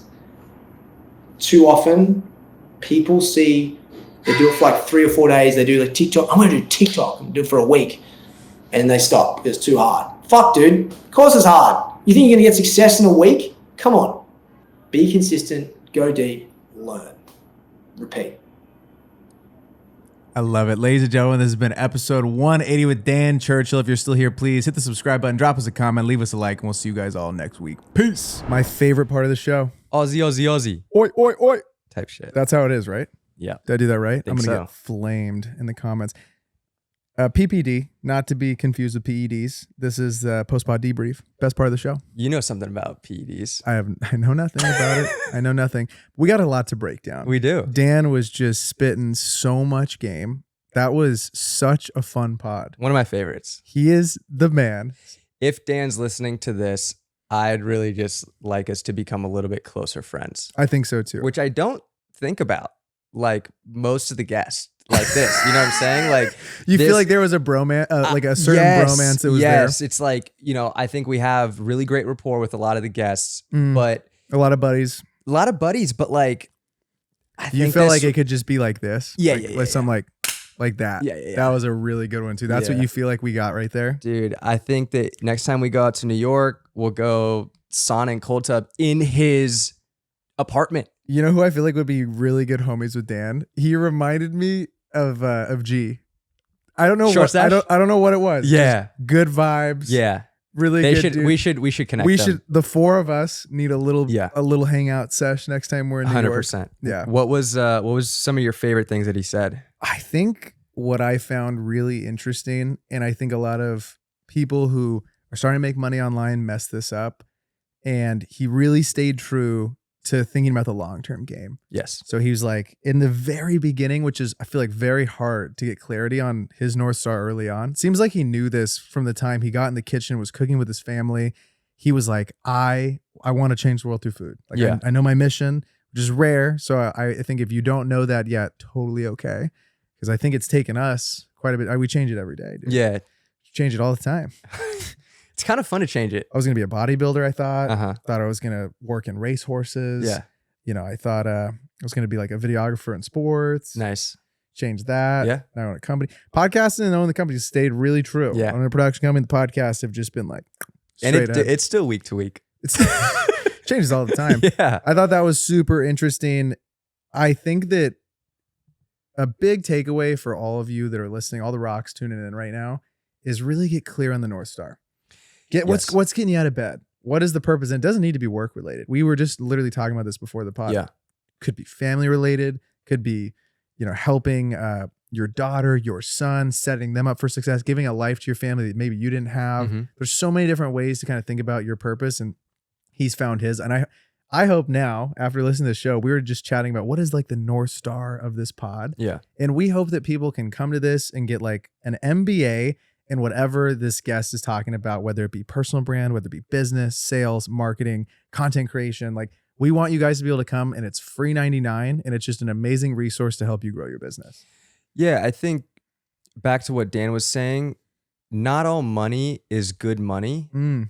We've talked about this a lot. And he's someone who was on a reality show. You're getting a lot of eyeballs, and he probably was getting, he was telling us he was getting some really great money thrown his way. And we know how much some of these influencers can get paid. It's also funny because he doesn't consider himself an influencer, which I think is also like a really great distinction and something that's like super important to him. He's like, I'm a chef first. That is my business. I'm trying to change the world through food. It just so happens that I make content, but I don't consider myself an influencer. Don't call me an influencer, and I'm not even a creator. It just so happens that I use content to like build up my brand. Dan is very business first. I think he saw early on the importance of social. Yeah. He's like, if I want to play this game and I want to have a successful business, I want to own a restaurant, or I want to be the head chef at a restaurant, I need to be playing here where the eyeballs are. And it played to his advantage. He's been on Good Morning America. He's been on these shows. He's written multiple books. He's an author. He has equity in very large brands, very successful brands. So what's also interesting is he built out a production company. Yes. Like, not many people who are making content think about, how can I work with these brands on long-term partnerships, and how can I create a working relationship to where I can create super high quality content for them at a fraction of the price, and think about partnerships more so than just like, I'm an influencer, a brand wants to pay me one-off to like get eyeballs in front of my followers. 100%. The tall poppy syndrome too. I think though, he was like, oh, this is a big thing in Australia, and I totally get that. I'm not from Australia. I think that's a thing in the US and smaller towns. I think like a lot of the rocks will relate to this. If you're in a smaller town, just from people I've talked to, I don't live in like I didn't live in the biggest town. It was Mhm. just like a regular suburb city of Southern California. I feel like a lot of people, when they're like, I'm going to go move to Los Angeles or Miami, New York, whatever the heck the thing may be, San Francisco, I think that they can feel very similar to how Dan was feeling, where people are like, you want to get out? Of like, why do you want to leave? Like, this place is fine. And it's like, you want more for yourself. You want to, be around people who are super motivating and doing different things. And just honestly, it's just like a different perspective. That's why this city is so special. People can say whatever the heck they want about LA, but there's so many ambitious people here doing cool things. They're giving it a damn go. Yeah. And I think that we get really lucky because we have the show, and you guys get lucky because we hang out together every week. We all get to learn from very inspirational, very passion-driven people. Yeah. And I think that that's rare. And it was something that I even noticed, like even parts in college. Like you talk to people and college is very systemic, right? Where it's like, you get a job, you do this, this is your kind of your trajectory. And I think what's really cool about entrepreneurship and being on the internet in this era, selling products online, there are so many different ways that your web can look and the ways that you build your company can look. And like, every time we sit down with people, I'm like mind blown as to what they do and how they think about making money online or how they think about their brand. And it's like, I hope you guys feel the same way, because it's like, holy shit, every time we end, we're like, and then maybe we'll make a new friend. Yeah, right. Please be our friend. I just think it's so funny thinking about him going on national television and just like underselling himself. Oh my God. Like, wait, let's do a little role play. Yeah. So Kostas, tell me about your new book. I mean, it's got some recipes. If you are in the mood to cook, or maybe not, I don't know, check it out. Make some recipes. They're all right. Ladies and gentlemen, thank you so much. That's Kostas Garcia. We're back on air. Yeah. God, that's so funny. He's like with Michael Strahan. Yeah, exactly. So tell me about your book, man. It reminded me of, I'm drawing such a blank, and this is so embarrassing, but the guy who wrote Curb Your Enthusiasm. Larry David. Yes, Larry David. Uh-huh. He was on a talk show, and he's been doing Curb for what, like 12 seasons or something. They put out the next season, and he was promoting it. And I think he was on Jimmy Kimmel, and Jimmy's like, yeah, so tell us about the new thing. He's like, yeah, it's more the same. You should go check it out. It's out. I'm like, that's like the same thing. But as far as like the tall poppy syndrome goes, I also think it's funny that you could be from Australia and you're killing it coming out to US, breaking into arguably the biggest market in the world. And then your friends back home are like, dude, chill the fuck out. Keep Relax, you humble. Dan. Yeah. Really just bring you big shot. Bring you back down to earth. Yeah, dude. That's so funny. And it's interesting too, just the differences of probably when I saw someone actually made a podcast clip about this, and maybe it's just because we're out here, we have a lot of friends that are really in love with the stuff they do. I feel like when you ask someone, oh, what do you do? Someone was telling on a pod, they're like, in Europe, it'd be like, oh, I like to snowboard, I like to skateboard, I like to do this, this, and this. And out here, a lot of the time it is tied, oh, I do X, Y, and Z. Or, for work. Yeah, I'm a podcaster or content creator, chef, whatever the heck the thing may be. So I thought that was interesting, because it seems like in Europe and probably over there, it's like, oh, dude, I love to fish, I love to do this, this, and this. I don't know if you remember this, when we had Daniel Priestley on the podcast, he's like, I don't know what it is about people in LA, but when you when you ask them what they do, they just tell you their travel schedule for the next 12 months. I was just in Monterey, Greece, got Paris. He goes, dude, I was just asking how you been, man. I didn't need the itinerary. Didn't need the printed itinerary. There is more things that I want to touch on about this Dan episode, but speaking of travel, you just got back from a phenomenal trip. Oh, dude. Instagram is fake, is all I'll tell you guys. Okay, you see, great dump. You guys see the gram, you'd be like, what a time this kid had. And I was talking to a few of the rocks, and they're like, dude, it looks so epic. I go, I can't bullshit you guys. This was brutal. I'm telling you guys here, because now it's just like the true rocks are back here at the deep end. The PPD. And the PPD, dude, they're here. Okay, also, I think our next merch drop should say, I only came here for the PPD. I like that.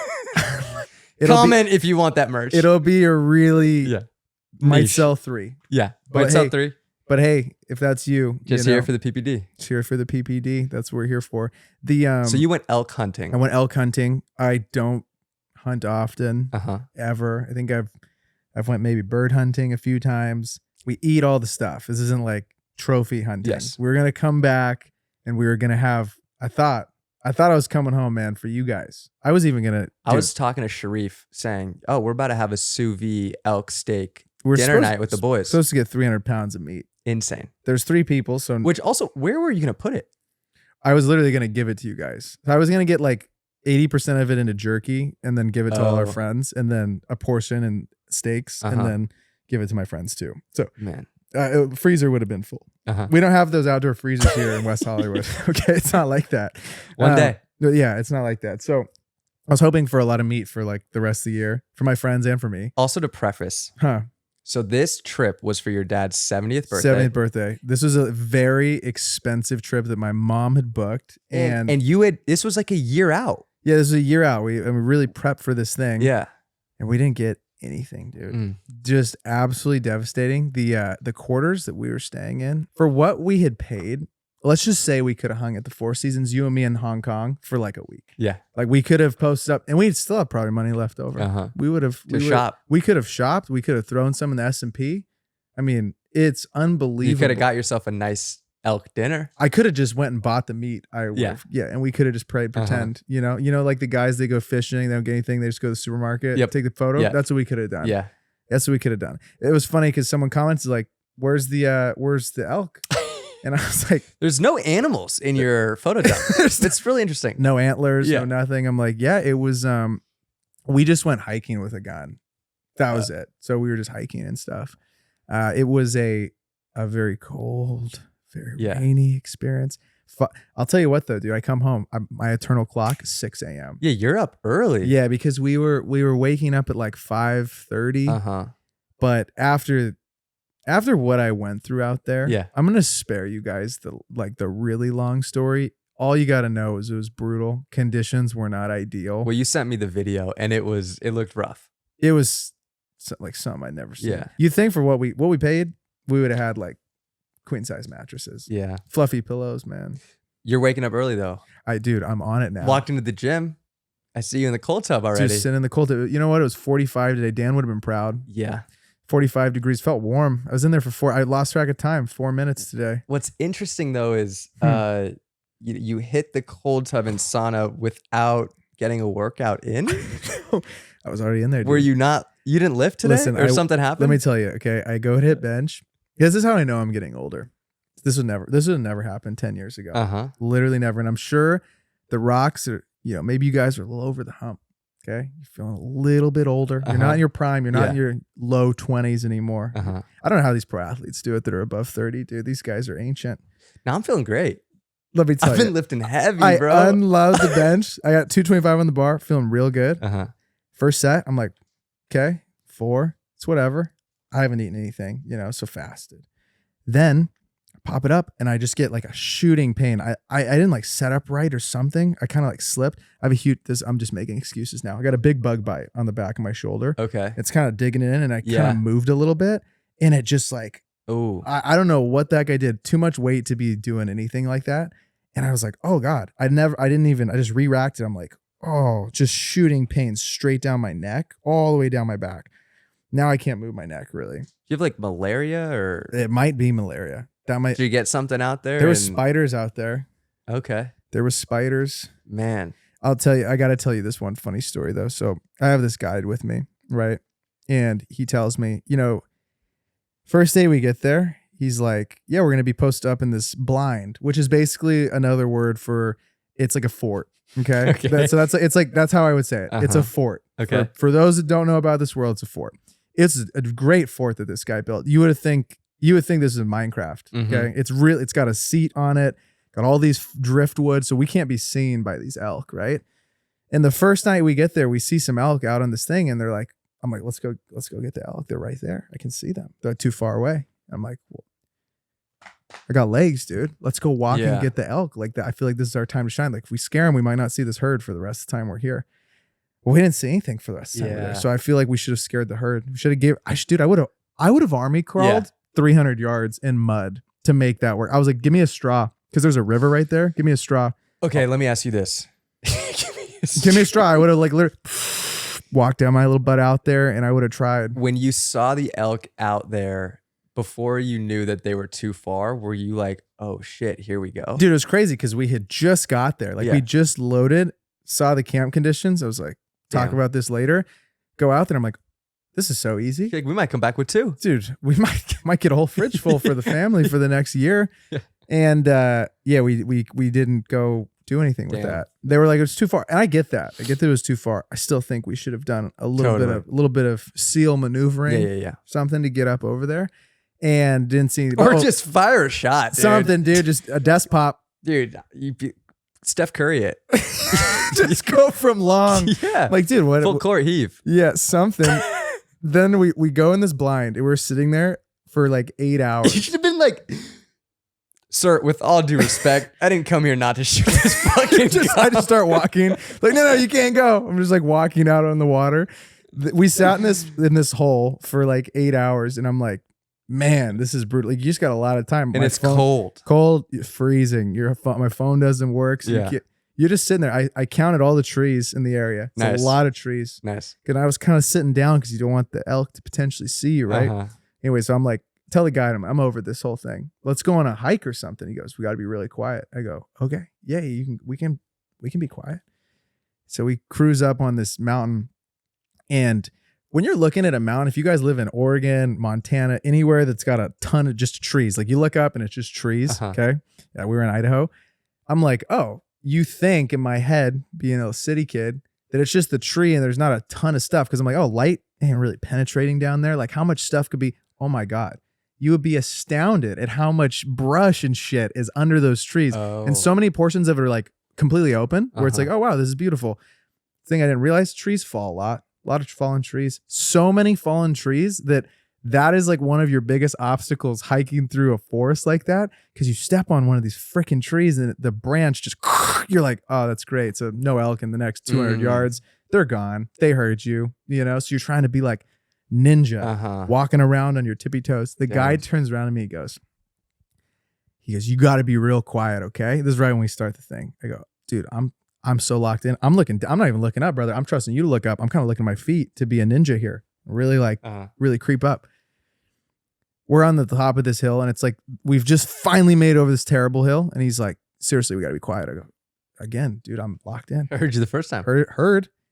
Just kicks this rock, just shoots down 200 He does? yards. Yes. He kicks a rock and he just shakes his head. I'm like, because then your whole next whatever we're gonna go down, and it was super thick. I'm like, well, that's great. So there's nothing down there, and you'd see elk poop and tracks everywhere. Loved that. He'd be like, dude, it's poop here. I go, dude, if I had $1 for every poop thing we saw, I'd be able to just buy it. We could just buy an elk. Call this a day. It was an experience to say the least. Poor dad. Got to run it back with Pops. Got to run it back. You got to get some elk. I need to. And I'm gonna come back. One of you is gonna get some too. We're gonna get jerky for the whole team. To bring it back to Dan real quick, you said that you worked out, fasted.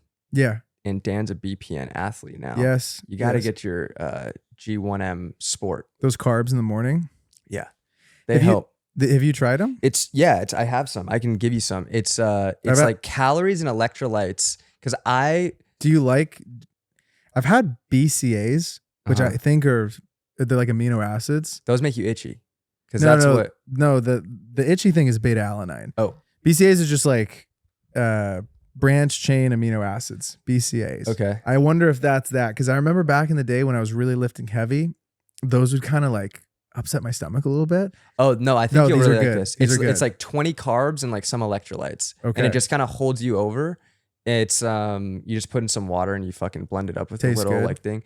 Tastes pretty good. It gets kind of thick, but like it's I'm not hungry first thing in the morning and it like holds you over. Okay. I'll try that out then. Nice. I'm gonna steal a scoop from you. Yeah, Dan just I hope you guys listen to this. You guys are just gonna run a marathon. He ran the New York City Marathon too. This last weekend. New York City Marathon, listen, hate running, would be down. I could be down. I was thinking the same thing. Okay. Oh my God, idea. Okay. Do we go for that? Next year? We have like a year to train? While you're still young? Well, you can still do it without being in like a wheelchair. Shit, I'm kind of running out of time. You are. I feel like we got one. This is Says the guy with the fucking kinked neck at fucking 28. I can't move it. I low key think. Are we listen, cooked? again, don't want to be that guy. I don't like running. I'm not gonna sit here and pretend. Even if you guys see me, you'll be like, oh, it's so transformative. It's bullshit. It sucks. What was your marathon time? slow? It was like 4:30? 4:29. See, if I was to do it, I would want to do it I and need to try to train- get under 4. I had 2 months of training. Yeah, dude. For a no. guy that 2.5, I think maybe 2.5, guy that doesn't run, not very. Oh, listen, I'm a sprinter. I got a sprinter body, man. It's a lot of mass to be I'll tell taken you what for- you're not. Like, dude, there's a lot of mass to take around 26 miles. Yeah. And then I got hurt in training, which didn't help. So I'm just making Seems to be excuses. a common This is thread. This is a lot. I'm hanging on by a Yeah. thread, dude. Wrestling in high school just ruined everything. My knees are messed up. My shoulders are messed up. My neck is messed Dude, up. I called you this morning. I go, I keep adding more weight onto the bar on all these lifts, and I'm making progress. Body's telling me though, just doesn't feel great. Body's telling know? you you're sore. Yeah, body telling me I'm sore, and if I keep going up, something's gonna pop. Something's gonna knocking on wood. Mm-hmm. Can't have that. Dude, you have been. It's crazy. So you're out of the newbie gains phase. Yeah. For those listening, I'd say that's right off the bat. You know, you get quite a bit of like gains quickly. Yes. You start going up in the lifts and then you flatline out. And then now you've beat it though. You beat the thing. I don't think I'm fully past the newbie gains. Really? I Yeah. feel like you're hitting 185 pounds on the bench press. It's like pretty impressive. Dude, thank you. Come on, man. I'm But proud of you. I feel like I still have another like maybe 2 or 3 months. And then Because you'll. I'm like a solid 3 months. This That's is true. This That's is like the true. most at least this is what the fucking people at the gym are telling me. Okay, I trust them more than me. They're I like, don't yeah, know what newbie you're talking gains about. last probably like 5 months, Oh, and then you okay. really start to plateau. But yeah, I've been You have though. You've just been. yeah. I've been at the same weight. I was thinking about that today, actually, before I tweaked my neck, not after, because after I'm like, I don't want to work out anymore. Before I tweaked my neck, I was like, I gotta go for something. I'm going through the motions in here, and listen, look great, Yeah. you know. But I'm just kidding. I'm kidding. I could look better, okay. But I think my big thing, I was like, one time in my life, I kind of want to hit 315 on bench. Okay, well, let me ask you this. When What? you go in to work out, I know Yeah. that you've been working out for fucking over a decade.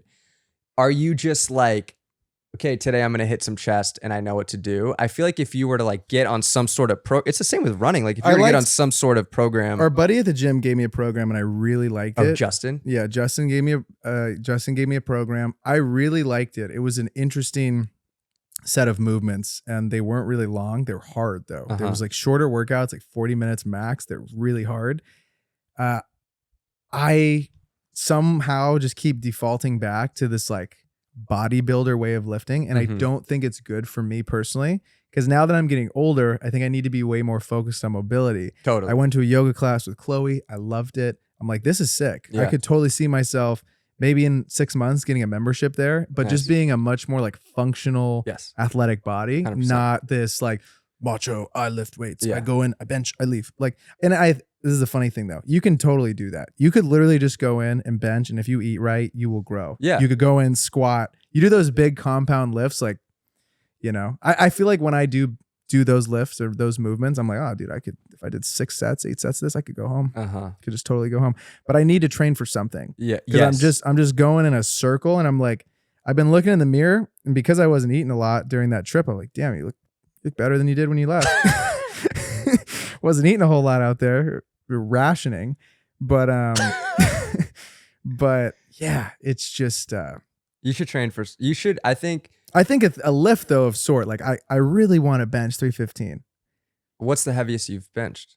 like 275, 285, something like that. When I was Dude, in- I'll race you. You might beat me. No, I'm just You might beat kidding. me right now with this neck like this. But dude- something I want to train, and Yeah. I think the New York City Marathon Yeah. running doesn't interest me at all. I don't think. Oh, see, I really have been enjoying it.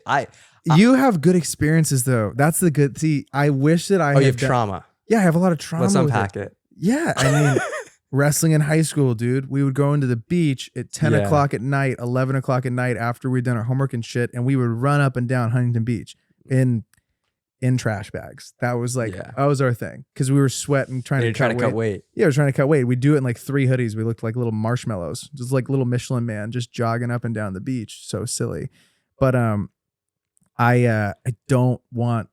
So that was the thing, right? So like I hated running then, and we weren't even going that far. We're going really slow for like 4 miles, 3-4 miles.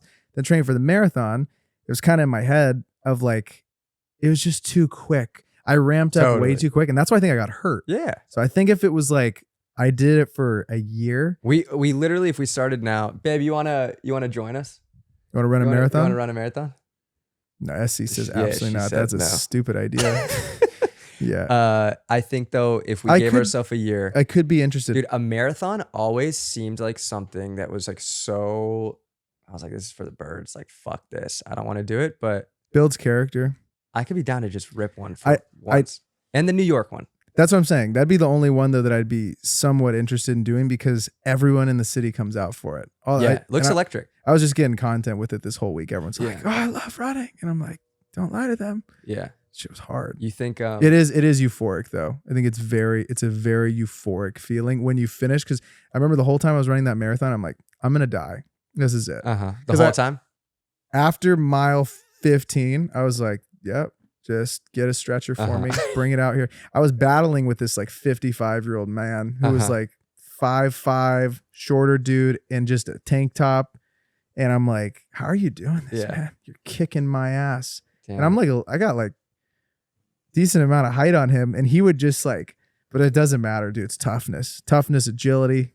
You think people are still listening to the podcast? Yeah, I think so. I think this might be the most interesting part of it. Honestly, we've just been talking about fucking working out. Okay, let's bring it back real quick to Dan. Bring it back to Dan. Okay, we got some notes. Let's see.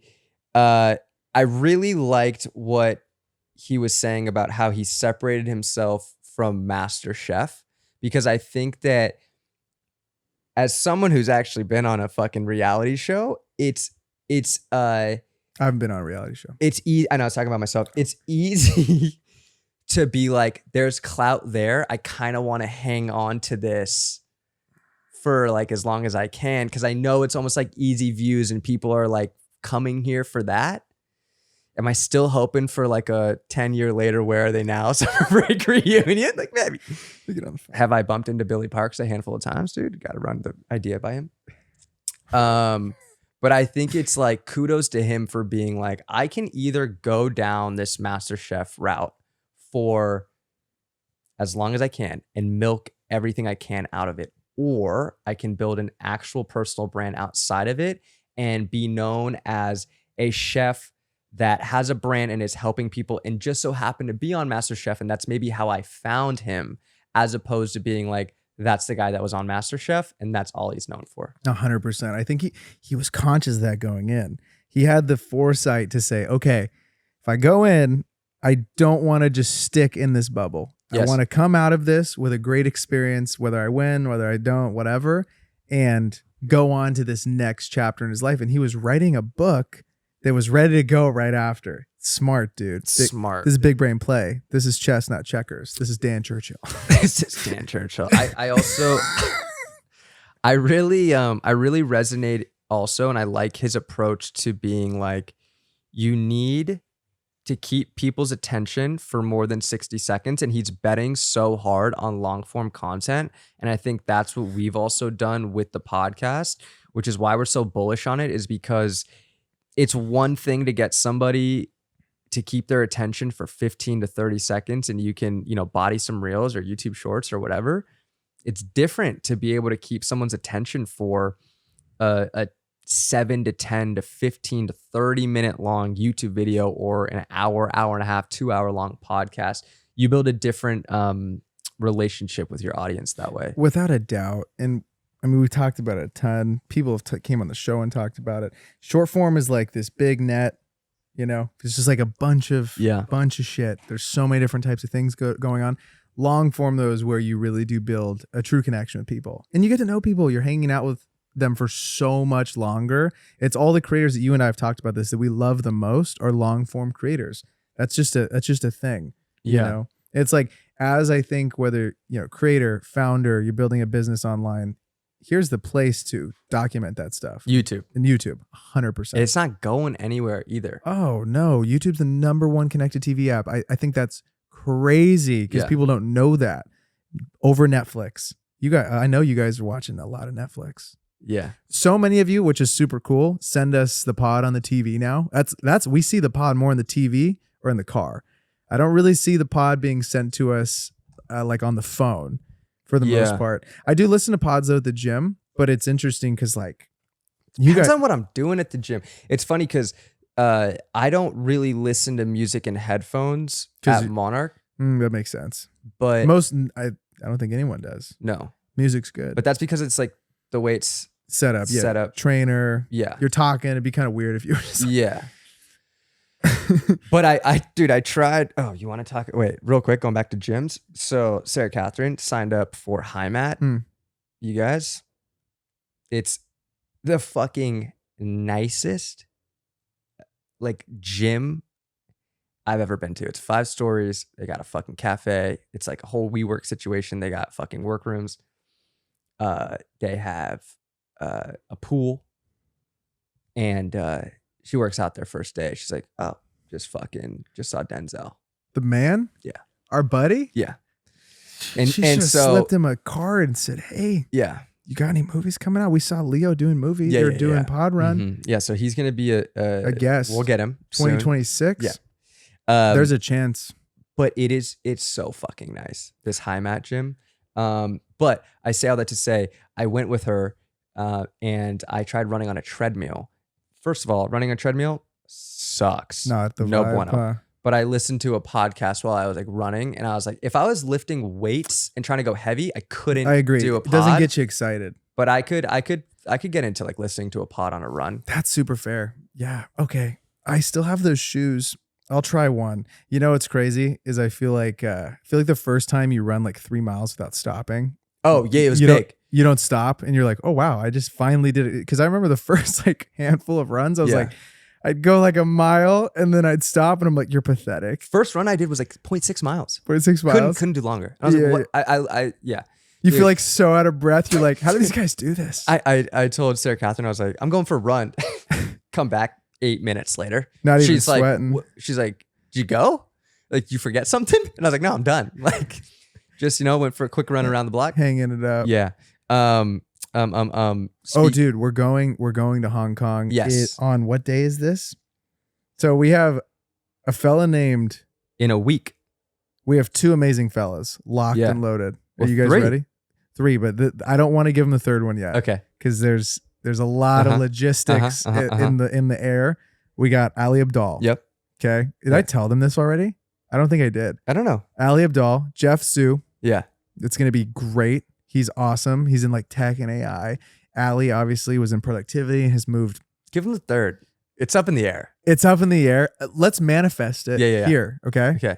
Daniel Dalen is the potential third guest. And I really do think you guys need to, if you're listening, no, still don't, here. Don't bug him. Don't bug him. You got to go on the 505. He's like, yep, you guys are bothering me. Yeah. I don't want to do it.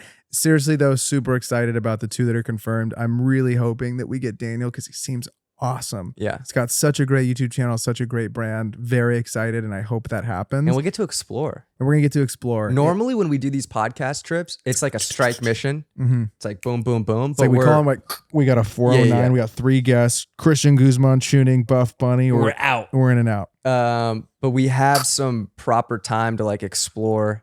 So I'm excited. Solid hotel, dude. Yeah. Solid hotel. Yeah. Super solid hotel with a great gym. Great gym. Made sure to book that. We're going to be posting every day in Hong Kong. We're going to give you guys so many updates of the days in Hong Kong. Yeah. So Hong Kong's going to be sick. I still can't believe we're going there because we always joke if a place is like really far away, it's like our bit. We'll be like, oh, it's in Hong Kong. Yeah. And now we're going to Hong Kong, which is funny. We've like manifested this forever. One thing that you did miss while you were away was the Dodgers just pulling off the most insane World Series of all time. And the final game was one of the craziest baseball games. The 18 inning game was fucking nuts. And then that was the night before I left. And I dude, I stayed up until because I was having to leave. I had to wake up at 4:45 to go to the airport. So I stayed up till 9. They're tired. I'm like, wow. And then you text me, you're like, this is crazy game. I know. It's 10, 11. Chloe's dead asleep. 12. I'm at my parents' house, like, crashing there. 13, 14, 15. I'm like, holy shit. 16, 17. I'm like, I actually can't stay awake anymore. I went to bed at 17, dude. I just couldn't do it. I was so tired. Also, like at some point, I got 4 you're hours just of like, sleep. dude, this is ridiculous. Like someone just fucking score. Bro, they got to do what they do. I believe they do this in the regular season. They got to stick a guy at second base. That was ridiculous. That's what they should have done. They It's like, start the inning with a guy at second. yeah. No. I'm 100% positive. I'm asking chat. What happens during While you Yep, ask, I thought it was so funny because there's a hockey player with the last name Yamamoto. And so like the day after the Dodgers won the World Series, when he fucking just chefed for the third time, he like scored like a game-winning goal or whatever. Oh, it's that like guy? a different guy. And the Twitter thing was like, dude, this guy just fucking pitched the game of his life. And he's now on the hockey on the rink. He's got to take a day off. Yeah, he's got to rest. And regular season MLB games, extra innings start with a runner automatically on second. That's what I thought. Yeah. Really? Yeah. When the fuck did they do that? I don't know. It's a more recent thing, I believe, but it's like similar in football where, they start on the 25 in college or something. Yeah. So it's like, boom, dude, like, let's get this going, make this interesting. That was taking way too long, but it was fun though, in a way, because you had to see the managers really being strategic, thinking about, okay, are we going to, we got to save these guys for tomorrow. They gotta fucking change the rule that you can only intentional walk a player once. Agreed. 100%. Twice at the most. But you know what I was thinking? They're just they'll throw the ball like just throw it outside. You know what I'm saying? Interesting. Like there's no way to really do that. They'll just oh yeah, okay, fine. I guess they won't. That's fine. I don't need to hear the pod. No, dude. Wait a little doggy come in. Come on, Rice. They we'll just go a few more minutes. Wait, plug back in, dude. Should I plug back in? Yeah, dude. Get the whole experience. Yeah, you're right. What am I doing? I'm so back. What the last game of the World Series, it was game 7. They finally fired up Starlink that last night. Oh. So it wasn't really working though. It was so slow because we're just so in like the deepest part of the wilderness, which were you trying to stream it and it like yeah, I wasn't working? was trying to stream it. Wasn't working. I'm having to like open the tab. Like you guys know what I'm going through. 1,000 tabs, right? Uh-huh. You feel what I'm saying? Yes. Okay, so I'm just like clicking X on all these tabs, trying to watch the damn game. I'm like, okay, fine. So I was watching on the thing. I see Yamamoto comes in. I'm like, whoa, crazy. Then because it said like just loading like text, So yeah. I was announcing it to my uncle, and he's like, all right, what do we got up next? Like I'm like, okay, Yamamoto's coming. I'm like, holy shit. And then they're like, he hit the guy, right? He loaded the bases. Yeah. He hit the dude, and I go, oh my God, he loaded the bases. He hit the guy. No. It was. Was it him that loaded the bases? Well, okay, no, yes. Not in the final inning, but the is the inning before? The bottom of the 9th. Yes, the bottom of the 9th. He got out of the bottom of the 9th. Yeah, because I went to bed. I went to bed at the 9th. Like we tied it up. Yeah, with the home run. Oh my God. I couldn't believe it. Like I was just trying to load it, and all of a sudden I see the score on the little thing. I kept refreshing it. 4-4. I go, oh my God, what happened? Dude, it's just crazy because you think bottom of the 9th, tie game, bases loaded, 1 out. You're like, Blue Jays are going to they got to win this. Like, how do you get out of this? And then an insane play at the plate, and then they get out of it, which is nuts. You think he should have slid head first? You think that's going to haunt him? Yeah. I think so. When you slide feet first, you just are stopping yourself. Dude, and then the fucking ball getting stuck. That was crazy. Under the fence, and then they make the center field. They switch the center fielder, and then fucking he like runs over Kike. I saw that. So many Pages I was think the so. guy? Yeah, so many insane plays. I wasn't getting obviously updates like that. I couldn't really see what the heck was going on, but anyways, what a good pod. Yeah. Huh? Did you guys love this or love it? Let us know.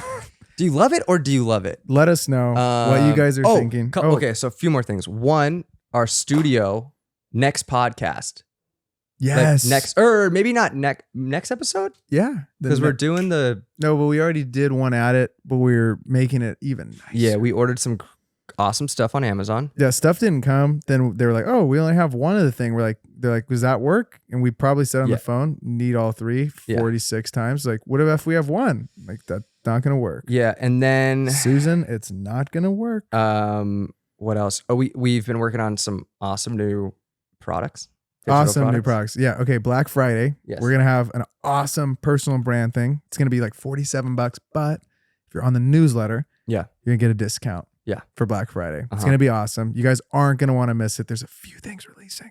It's gonna be sick. We got a few things. Few things releasing, and there will be discounts for the newsletter group only. It will be nowhere else. Also, I'd love to hear this from you guys, because now that I'm back and we're really getting back into it, I'm going to start writing the newsletter every week again. Before we were doing 2 a week, and I'm not writing just some BS. I'm giving you like what the episode was about. That's one. And then another one's like a story of either like what we're doing, updates, business, tips, advice, or something that I'm pulling from somewhere that we see. Is 2 newsletters the solid cadence a week? Is that going to, I don't think that's going to bug people if they're good. No, because I think. No, but I want to know if they want 3. That's what I was wondering. Oh, like Do you one guys about want- the episode. Yeah, one about the episode and 2 value providing emails? Or would you guys just like 1 value, 1 episode? You guys are the ones that are reading it. So be really helpful for me if you just let us know. Yeah. Otherwise, I'm going to send 7 a week. Yeah. I'm just kidding. I'm Type just shit. not going to do that. Really love you guys though. This is great. It's- One more thing. Oh God. Do you want to be my best man? No way. Yeah. What? You down? Yeah. Let's No go. way. Fuck yeah. That's how we're getting the pod. And the pod's done. It's a yes from Braden. Wow. Bang. Ladies and gentlemen, it's been an episode with Dan Churchill and your best man, Kostas Garcia. We'll see you guys all next week. Peace. Holy shit. Let's go. Was that planned the whole time? I was like I didn't know how I was gonna ask you. But Oh wow, that was so fun. Let's go. Whoa, that's nuts.